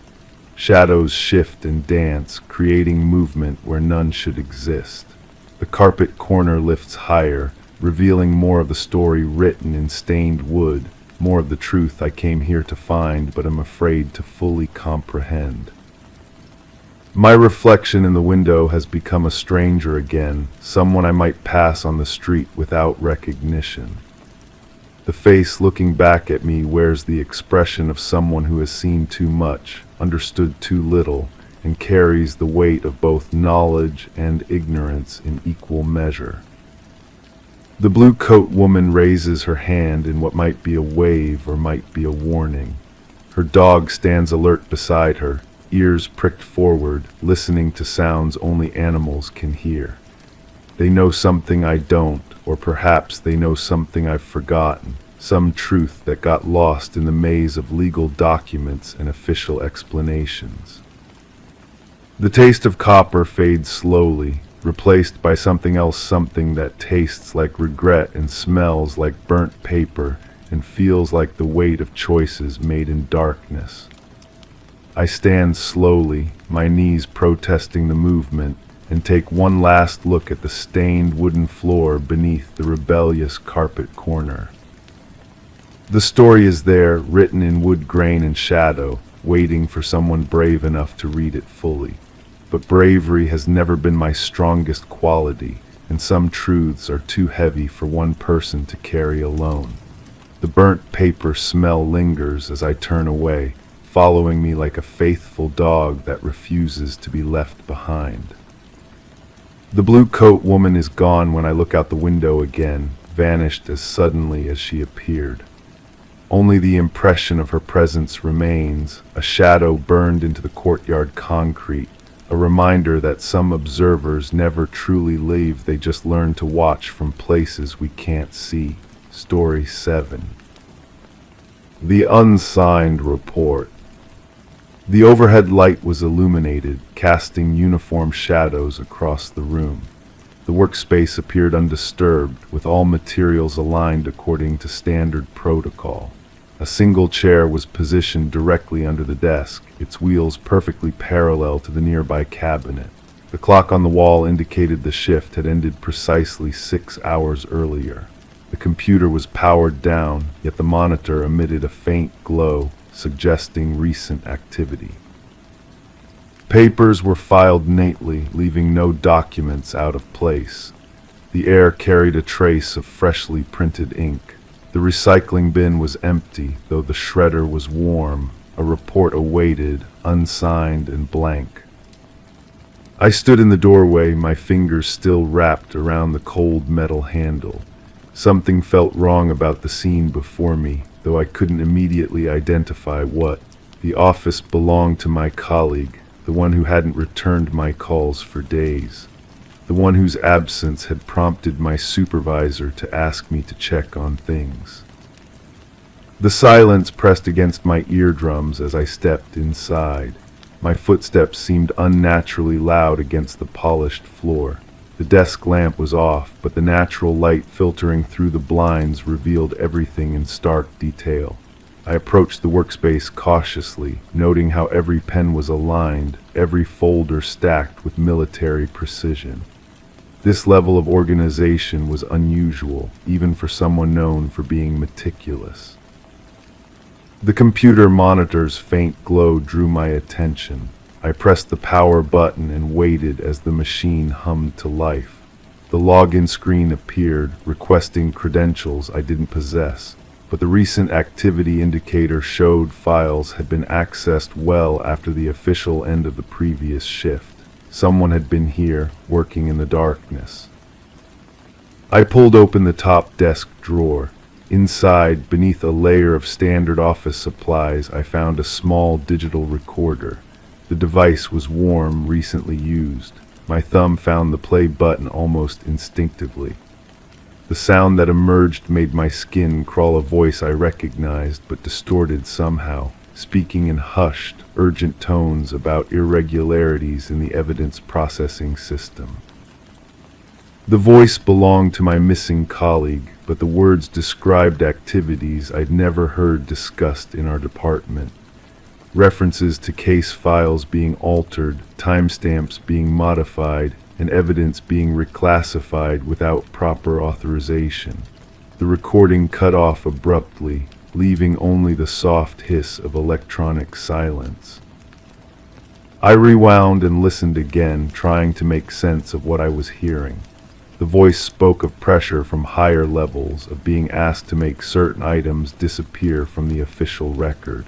There were mentions of specific case numbers, ones I vaguely remembered from recent months. High-profile investigations that had suddenly gone quiet, suspects who had been released without explanation. The smell of fresh ink became more pronounced as I moved around the desk. I traced it to a printer in the corner, its paper tray still warm. The machine's memory showed recent print jobs, but no documents were visible anywhere in the office. I checked the recycling bin again, completely empty, but the shredder beside it was indeed warm to the touch. My hands trembled slightly as I opened the filing cabinet.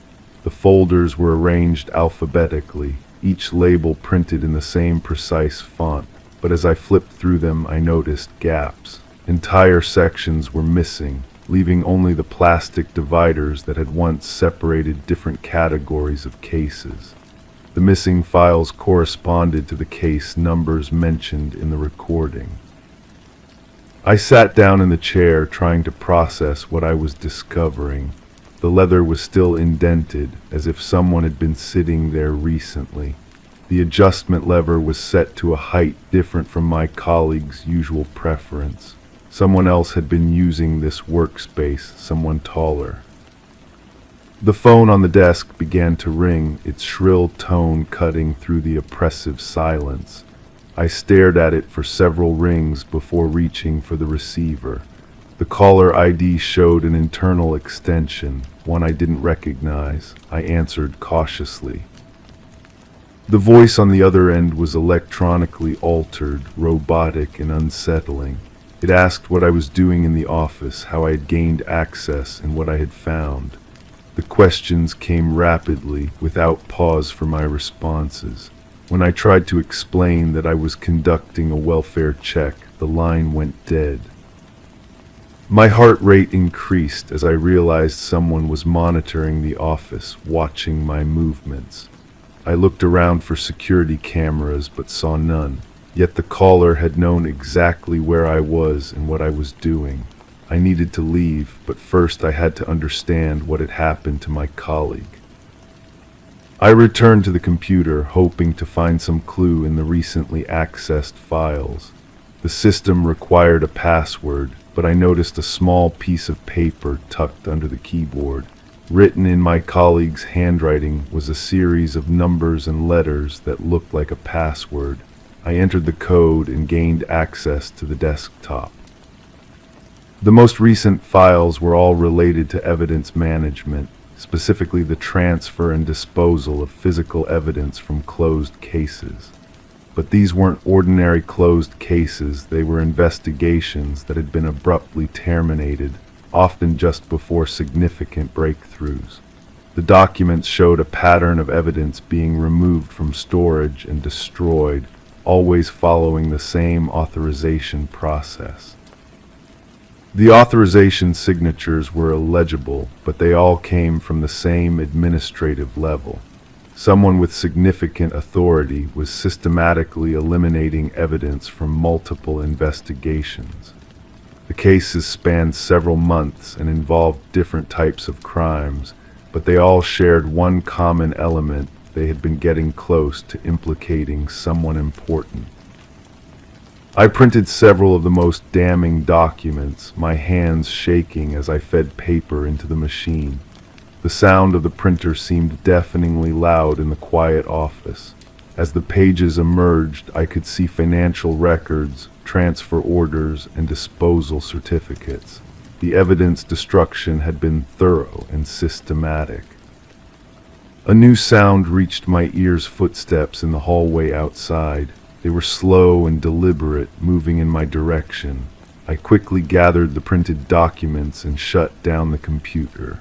The footsteps stopped directly outside the office door. I held my breath, waiting to see if whoever was out there would enter.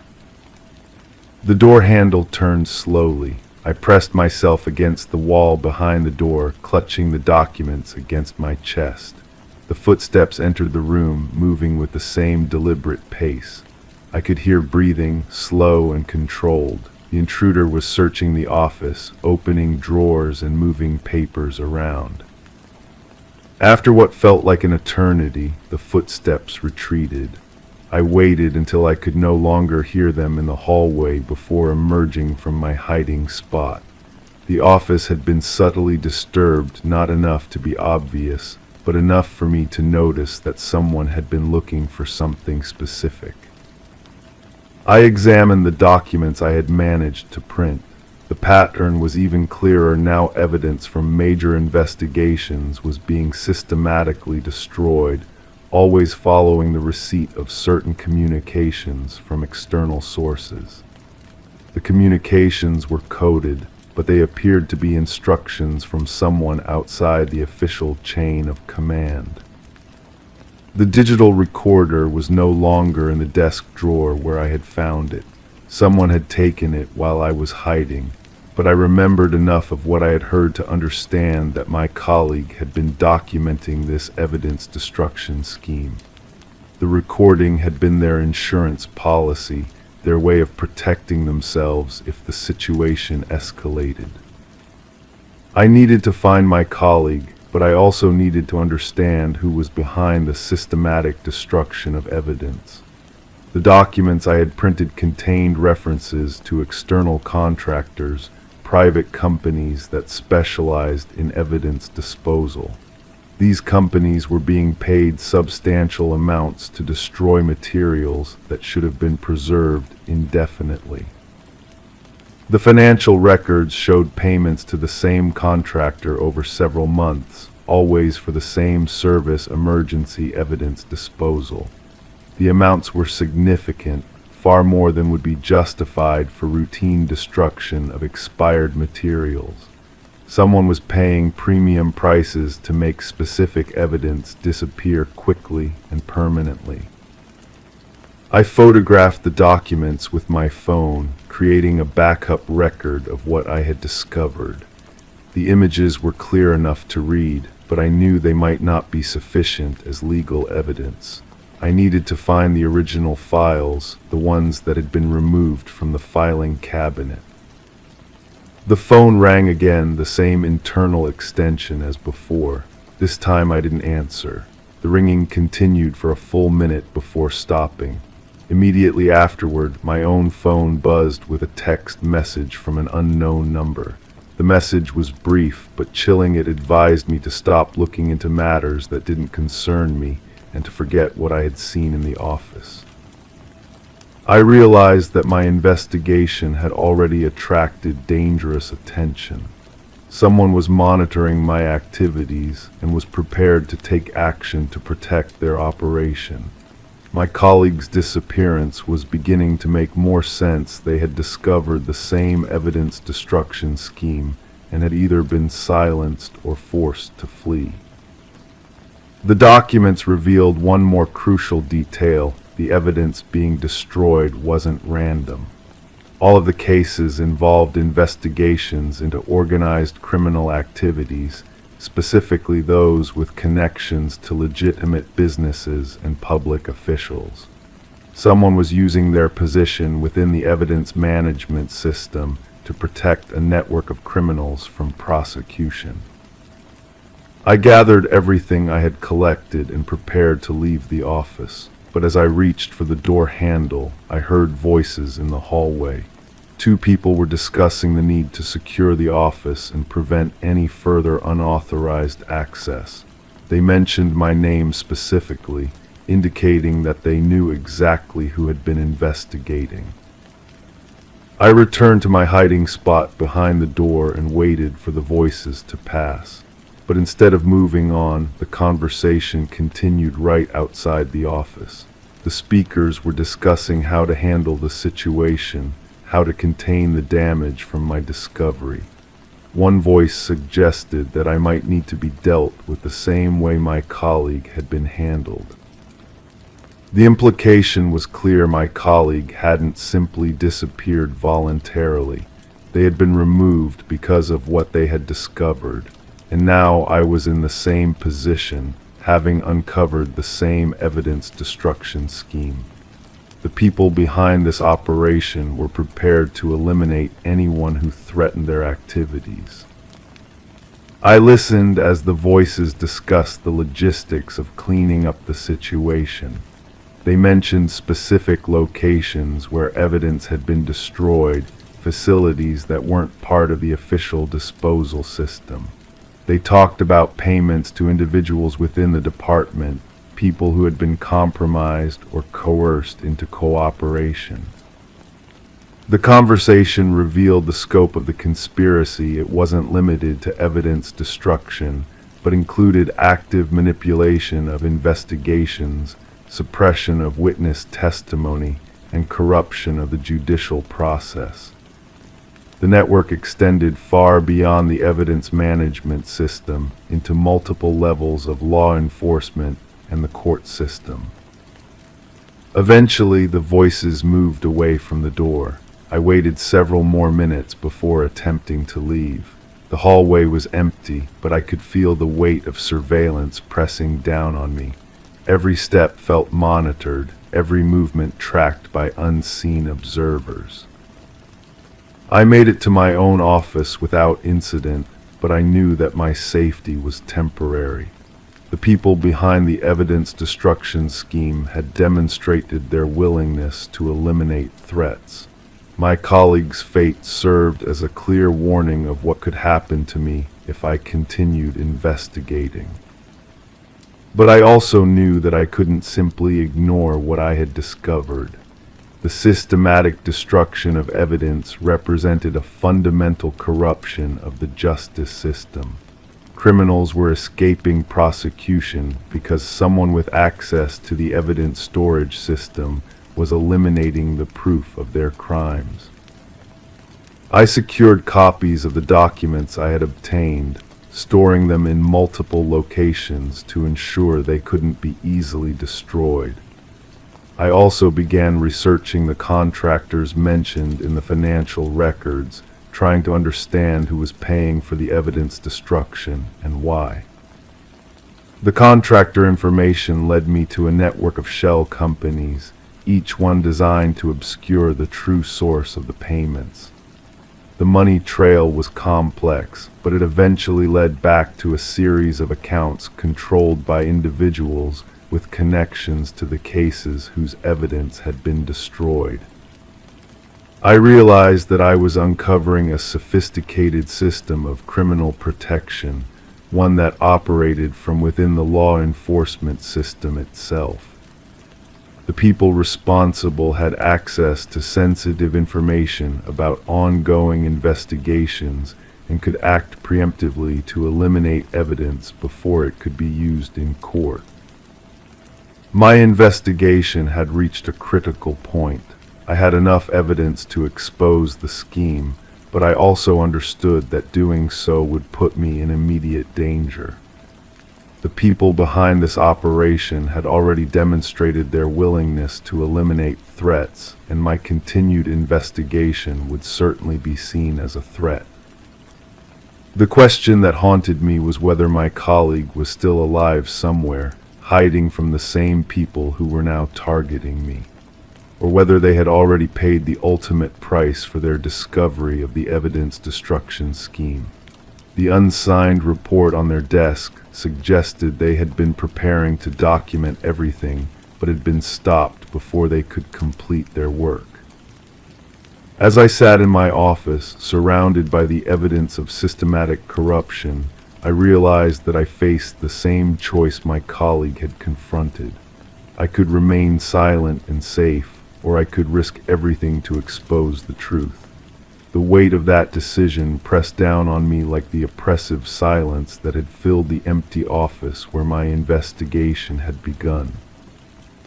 The documents spread across my desk told a story of justice perverted, of criminals protected by those sworn to uphold the law, but they also raised questions I wasn't sure I was prepared to answer. How deep did the corruption extend? How many people were involved? And most importantly, what had really happened to my colleague? The answers remained elusive, hidden behind layers of bureaucracy and intimidation.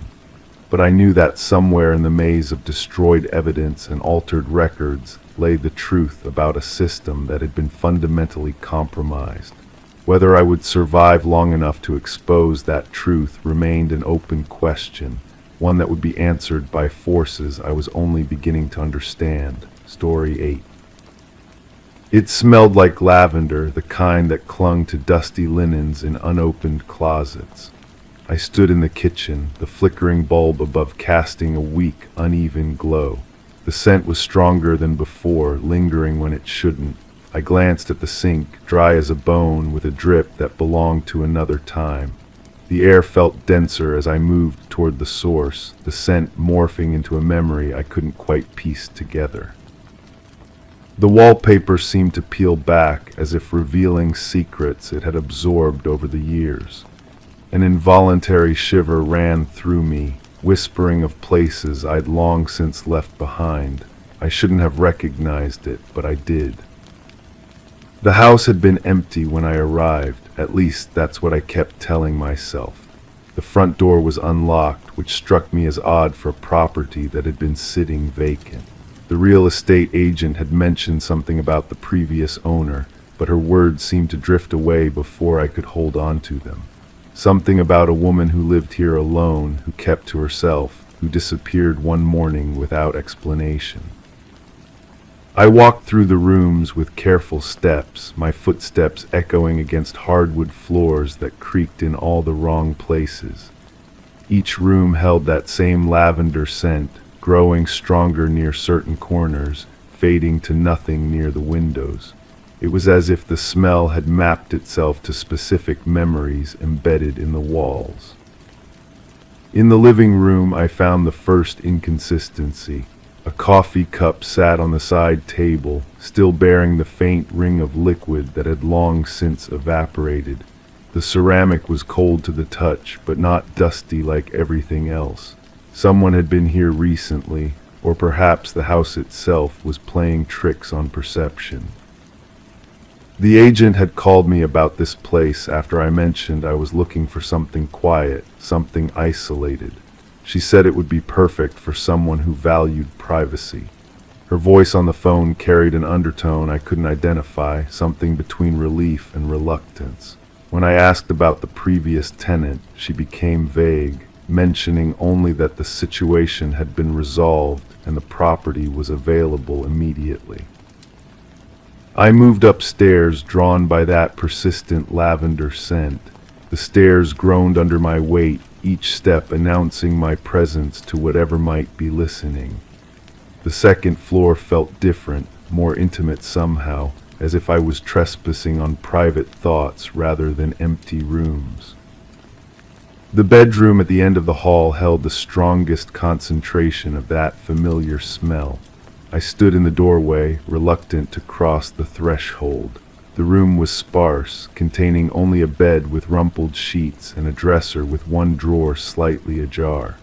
Sunlight filtered through gauze curtains, casting everything in a hazy, dreamlike quality. I approached the dresser with hesitation. The open drawer revealed nothing but a few scattered items, a hairpin, a tube of lipstick, a small bottle of perfume. I lifted the perfume bottle and the lavender scent intensified, but when I examined the label, it read something else entirely. The contradiction made my head swim. The sheets on the bed were wrinkled as if someone had recently slept there, yet they felt cold and slightly damp. I found myself wondering if the previous tenant had left suddenly, in the middle of the night perhaps, abandoning her belongings and her life here without warning. Downstairs, I discovered more anomalies. The refrigerator hummed with electricity, though it had supposedly been disconnected.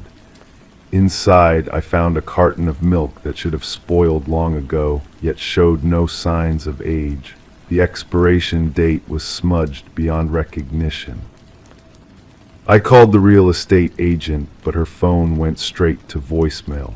Her recorded message sounded different from the woman I had spoken with earlier, younger somehow, with an accent I hadn't noticed before.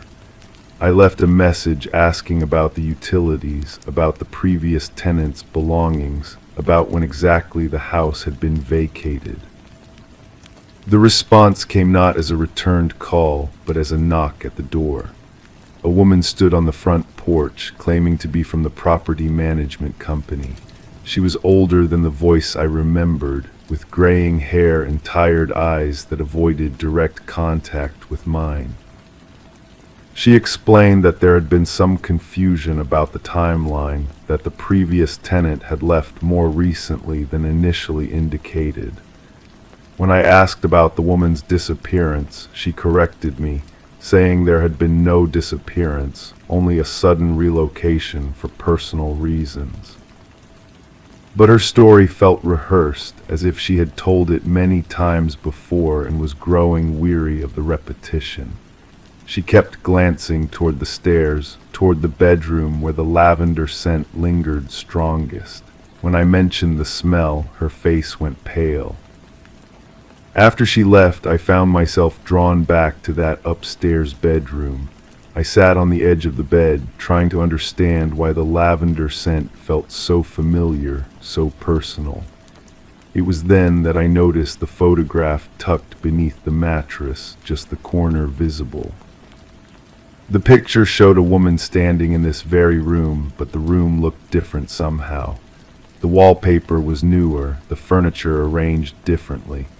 The woman's face was turned away from the camera, but something about her posture, her silhouette, stirred a recognition I couldn't place. I studied the photograph for what felt like hours, searching for clues about who she was, when the picture was taken, why it had been hidden. The lavender scent seemed to pulse around me, growing stronger whenever I looked at the woman's image.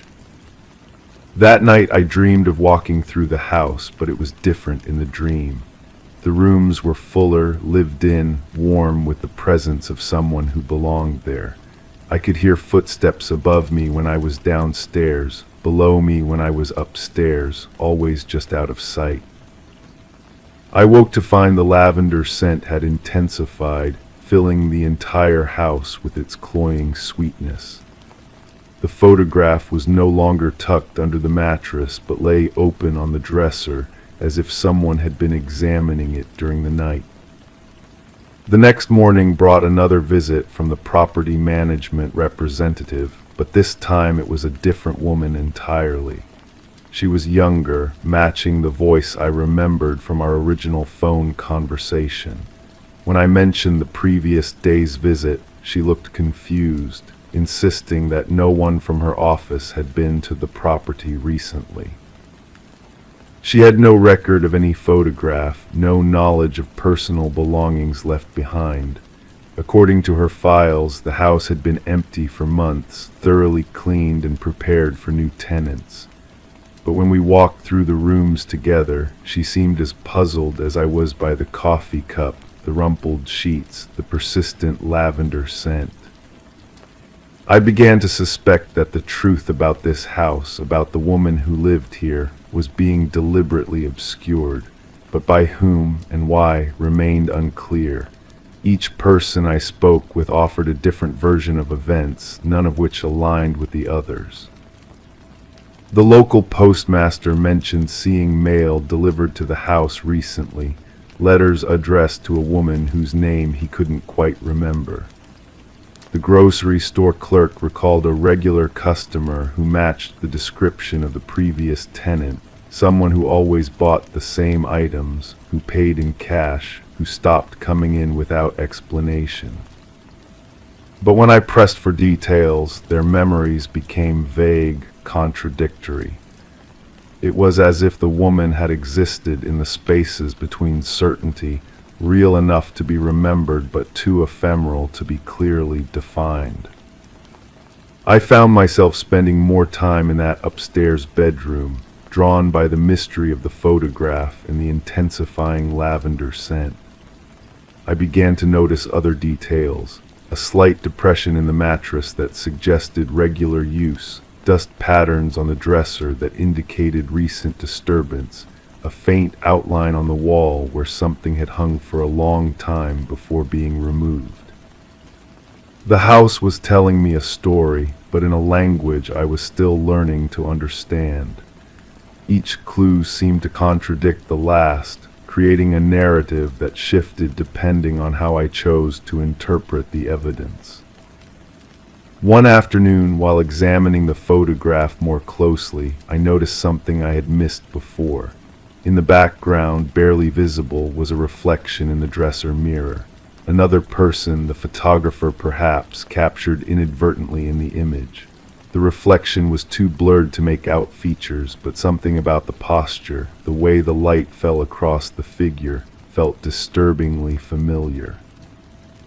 I held the photograph up to the same mirror, trying to recreate the angle to understand the perspective. As I stood there, matching my position to the reflection, the lavender scent suddenly shifted, becoming something else entirely. Something sharper, more chemical, tinged with an undertone that made my stomach turn. The realization came not as a dramatic revelation, but as a quiet settling of understanding, like pieces of a puzzle finally finding their proper places. The photograph wasn't a memento left behind by the previous tenant. It was evidence of something else entirely, something that had been carefully staged to look like abandonment. I stared at my own reflection in the dresser mirror, seeing not just my current self, but the shadow of that blurred figure captured in the photograph. The lavender scent, I understood now, wasn't coming from perfume or sachets hidden in closets. It was covering something else, masking an odor that would have told a very different story. The house felt different now, heavier with the weight of what it had witnessed. I found myself questioning not just the official story of the previous tenant's disappearance, but my own role in discovering this place, my own memories of how I had come to be here. Had I really responded to a real estate listing, or had I been guided here by something more deliberate? The agent's changing story, the contradictory witnesses, the carefully preserved scene upstairs, it all suggested a level of orchestration that made me wonder who was really investigating whom. I left the house that evening, but the lavender scent followed me, clinging to my clothes, my hair, my skin. It had become part of me now, a reminder of questions that would never be fully answered, of a truth that remained just beyond reach. The photograph sits on my desk as I write this, the blurred reflection staring back at me with eyes I'm no longer certain aren't my own. The lavender scent has faded, replaced by the ordinary smells of my own life, but sometimes in quiet moments I catch a trace of it again, and I remember that some mysteries are meant to remain unsolved, some doors are meant to stay closed, and some reflections are better left unexamined. Story 9. My fingertips skimmed the splintered railing as I descended the narrow staircase. The air was thick, carrying a scent of forgotten years and dust. With each step, the creak beneath my feet felt more like a low whisper, a rhythmic persuasion urging caution. The wood beneath my touch was smooth and worn, like an old melody played too often. I paused, sensing something shift to change in the silence, an invitation or a warning. The echo of my last footfall lingered, deeper than it should have been. The basement smelled of copper pennies and old newspapers. I remember thinking that at the time, though now I wonder if I'm remembering correctly. Memory has a way of reshaping itself, doesn't it? Like clay in restless hands, the smell could have been anything, could have been nothing at all. She used to fold her laundry on Wednesdays, always Wednesdays. I know this because I watched from the kitchen window while washing dishes, the soap bubbles catching light in ways that made everything seem softer. Her movements were precise, methodical. The way she snapped each shirt before hanging it on the line, the way she smoothed wrinkles with her palms, I found comfort in that rhythm. The detective asked me about the shovel. Why would he ask about a shovel? Everyone has garden tools. Everyone has dirt under their fingernails sometimes. I told him about the roses, how they needed deeper holes than most people think. Roots need room to breathe, to spread. He wrote something in his notebook, and I wondered what words he chose to capture that simple truth. There's a stain on the basement floor that looks like a bird in flight. I discovered it after moving the old trunk, the one that belonged to my grandmother. The wood was heavier than expected, and when I dragged it aside, there it was, dark against the concrete, shaped like wings spread wide, caught in some eternal moment between earth and sky. I keep returning to that Wednesday, the way the light fell across her face when she turned toward my window. Did she see me watching? Her expression was unreadable, neither friendly nor hostile, just aware. That's the word that haunts me now, aware. The phone rang 17 times before I answered. I counted each ring, letting it fill the silence between my heartbeats. The voice on the other end was measured, professional. Questions about schedules, about habits, about the last time I'd seen her hanging laundry in the backyard. I answered truthfully, though truth feels slippery when spoken aloud to strangers. In the basement I found a button, small, white, with 4 holes arranged like dots on dice. It could have fallen from anything, belonged to anyone, but I recognized it immediately, though I can't say why. Recognition isn't always logical. Sometimes it lives in the spaces between thoughts, in the pause before understanding arrives. She stopped hanging laundry on Wednesdays. I noticed the absence like a missing tooth, tongue constantly probing the empty space.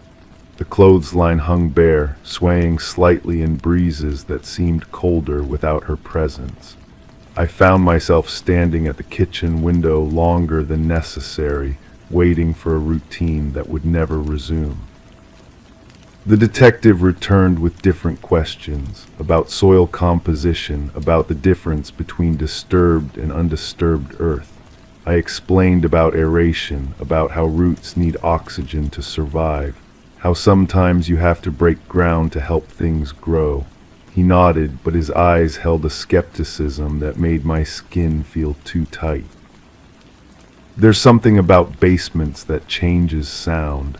Words echo differently, footsteps carry farther than they should. I spent hours down there after she disappeared, organizing tools, rearranging boxes.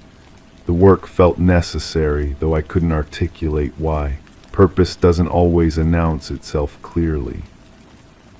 The stain grew darker over time, or perhaps I simply noticed it more. Each trip to the basement, my eyes would find it immediately, that bird-shaped mark on the concrete. I considered scrubbing it away, but something held me back. Some stains tell stories that shouldn't be erased. Her husband came by asking questions, polite questions, neighborly questions. Had I seen anything unusual, heard anything strange? I offered coffee and we sat at my kitchen table, the same table where I'd eaten breakfast while watching his wife fold laundry. The irony wasn't lost on me, though I kept that observation to myself. The shovel blade was clean when they examined it. I'd always been careful about maintenance, about keeping tools in proper condition. Dirt corrodes metal, and rust spreads like infection if left unchecked. The detective seemed disappointed by this attention to detail, as if cleanliness itself had become suspicious. I dream about that staircase now, the one leading to the basement. In dreams, it stretches longer than it should, each step multiplying as I descend. The whispers grow louder, more insistent. When I wake, my fingertips ache as if I've been gripping something too tightly, though my hands are empty. The button sits on my nightstand now. I moved it from the basement after the third visit from investigators. Such a small thing to carry such weight. 4 holes, white plastic, probably mass-produced in factories I'll never see. Yet it feels significant in ways I can't explain to others, barely understand myself. They found her eventually, not where anyone expected, not where the questions had been leading. The discovery changed everything and nothing simultaneously. Vindication tastes different than anticipated, less sweet, more complicated, like medicine that cures one ailment while creating another. The basement feels different now, emptier though nothing has been removed. The stain remains, that bird frozen in concrete flight. I've stopped trying to understand its origin.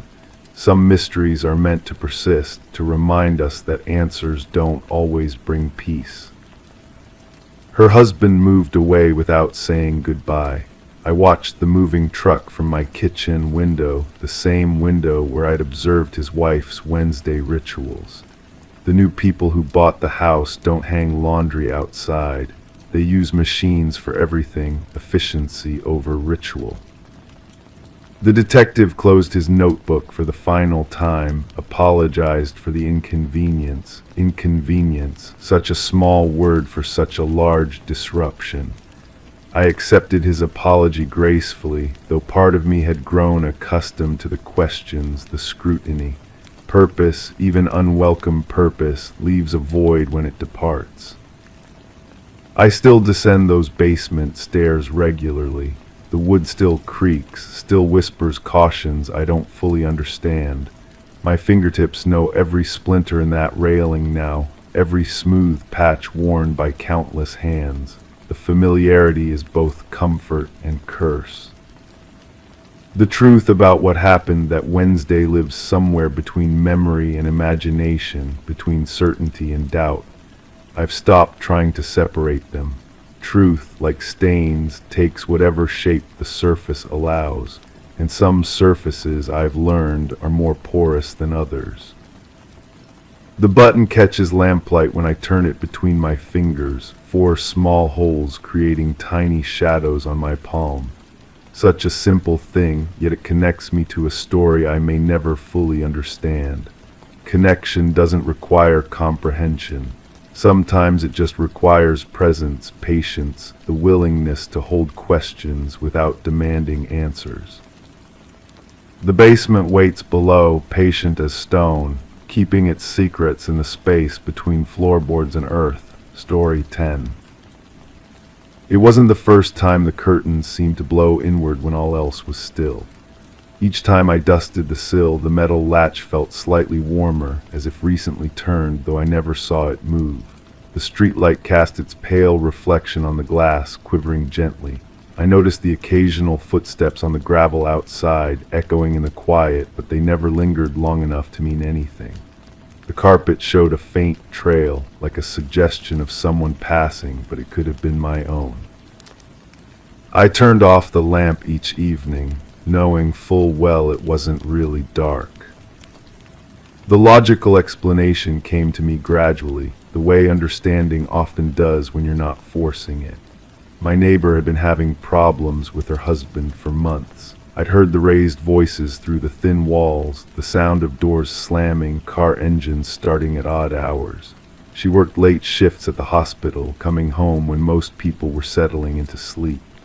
That explained the footsteps on the gravel, the way shadows moved past my window at unexpected times. The night she disappeared, I remember hearing her car pull into the driveway around midnight. The engine cut off with that particular cough her old sedan made, then silence. I was reading in bed, barely paying attention to the familiar sounds of someone coming home late. The next morning, her husband knocked on my door, worry creasing his face like paper. She hadn't come home, he said. Her car wasn't in the driveway. Had I seen or heard anything unusual? I told him about the car, about hearing her return. He thanked me, said it helped establish a timeline. The police came later, asking the same questions. I repeated what I'd heard, what I'd seen from my bedroom window, the headlights sweeping across my wall, the familiar silhouette of her getting out of the car, walking toward their front door. It all made perfect sense. But there were details that didn't quite align, small things that nagged at me like a splinter you can't quite locate. The smell in my kitchen the morning after, faint but distinct, like wet earth and something metallic. I'd opened all the windows, thinking maybe a pipe had leaked somewhere, but found nothing. The coffee mug on my counter, positioned differently than I remembered leaving it, turned so the handle faced left instead of right. Such a small thing, but I'm particular about these details. Then there was the matter of my shoes. I always left them by the front door, aligned perfectly parallel. That morning they were slightly askew, and there were traces of that same dark soil on the soles. I must have walked through the garden the evening before, I reasoned, though I couldn't recall doing so. The mind plays tricks when you're tired, when routine blurs the edges of memory. The investigation continued for weeks. They found her car abandoned miles away, keys still in the ignition, purse on the passenger seat.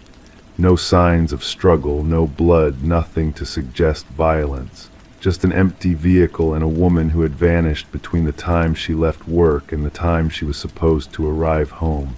Except I'd heard her come home. I was certain of it. My certainty began to waver when I noticed other things. The spare key to my house, the one I kept hidden under the loose brick by the back door, was missing.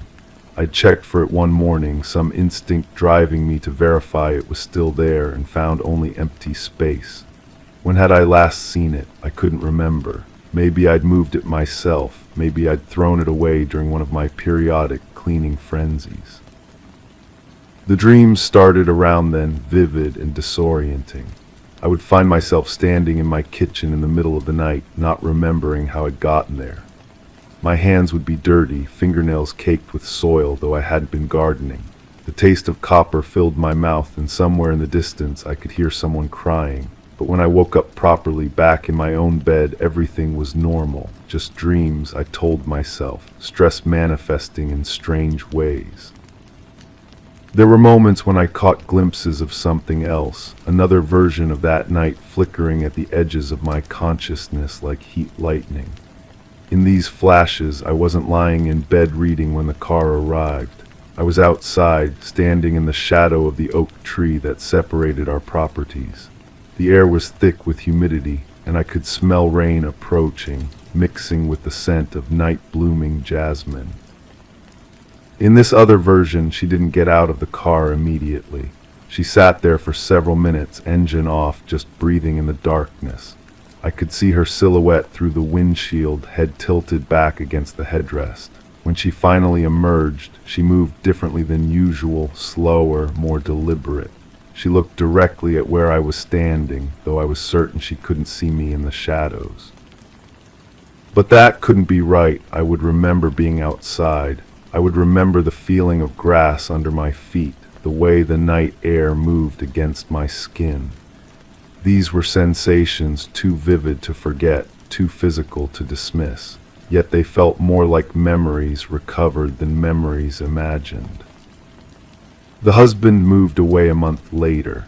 I helped him load boxes into a rental truck, making small talk about new beginnings and fresh starts. He seemed relieved, almost eager to leave, though he tried to mask it with appropriate sadness. As he drove away, I noticed he'd left behind a few things: a garden spade leaning against the back porch, a pair of work gloves on the windowsill, a small pile of lime near the tool shed. I found myself walking through their empty house that evening, using the key he'd forgotten to ask for back. The rooms echoed with absence, but also with something else, something that made my skin prickle with recognition. In the bedroom, the carpet showed indentations where furniture had stood, but also other marks, scuff marks that suggested something heavy had been dragged across the floor. The basement smelled of fresh concrete, though the house was decades old. I ran my hand along the wall, feeling the subtle difference in texture where new work had been done. My fingers seemed to know exactly where to touch, as if they'd traced this path before. The sensation was so strong it made me dizzy, and I had to grip the handrail to keep from falling. That night I dreamed I was mixing concrete in a wheelbarrow, the consistency thick and gray like oatmeal. My arms ached from the work, and sweat dripped into my eyes despite the cool night air. Someone was helping me, but I couldn't see their face, only their hands as they held things steady, passed me tools, whispered encouragement in a voice I almost recognized. When I woke, my muscles were sore in places that made no sense. My lower back, my shoulders, the muscles in my forearms that would strain from repetitive lifting and pouring. I told myself I'd slept wrong, that the old mattress was finally taking its toll on my body, but deep down I knew the soreness felt too specific, too purposeful to be explained by sleep position. The police called me in for another interview, just routine follow-up, they said. They asked the same questions, and I gave the same answers, but this time the detective watched my face more carefully. Did I know about the work that had been done in the basement next door? Had I heard any construction sounds, seen any delivery trucks? I told them no, which was true as far as I could consciously remember. But my hands trembled slightly as I spoke, and I had to press them flat against my thighs to keep them still. Months passed. The house next door remained empty, a for sale sign growing weathered in the front yard. I found myself drawn to the windows that faced their property, watching for movement that never came.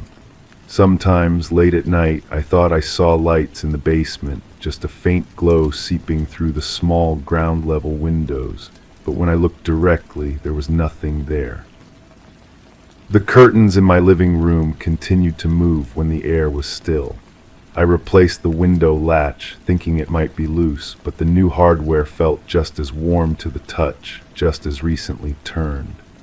I began to wonder if the movement came from inside rather than outside, if something in my house was creating the disturbance rather than something beyond it. I started keeping a journal, trying to track the inconsistencies, the small displacements that seemed to happen without my knowledge. Coffee cups moved, shoes shifted position, dirt appeared under my fingernails. The spare key remained missing, but sometimes I found mud on the back doormat, as if someone had used the entrance recently. The handwriting in my journal sometimes looked unfamiliar, though it was certainly mine. The words were the same, but the pressure of the pen was different, the slant of the letters slightly altered. One evening I found a receipt in my jacket pocket for concrete mix and lime, dated the night she disappeared. The store name was familiar, a place I'd driven past countless times but never entered. The receipt was weathered as if it had been handled frequently, folded and unfolded many times. My signature was at the bottom, but I had no memory of making the purchase, no recollection of being in that store on that night or any other. The two versions of events began to blur together, creating a narrative that made sense from neither perspective. In one version, I was an innocent neighbor who happened to witness her return home. In the other, I was something else entirely, someone whose involvement went deeper than observation. But which version was real? And if I couldn't trust my own memory, how could I trust anything at all? The truth seemed to exist in the spaces between certainty and doubt, in the moments when consciousness wavered and something else took control. I began to suspect that the person who mixed concrete in my dreams and the person who testified to police were not quite the same individual, though they shared the same body, the same voice, the same confused and frightening existence. Standing at my window now, watching those curtains move in still air, I wonder if the real crime isn't what happened to her, but what happened to me. The loss of reliable memory, the fracturing of identity, the inability to distinguish between what I've done and what I've witnessed. Perhaps we're both missing in different ways, both disappeared into the same dark space where truth becomes negotiable and reality splits into parallel possibilities that can never be reconciled. The streetlight continues to cast its pale reflection on the glass, quivering gently, and I turn off the lamp each evening, knowing full well it isn't really dark.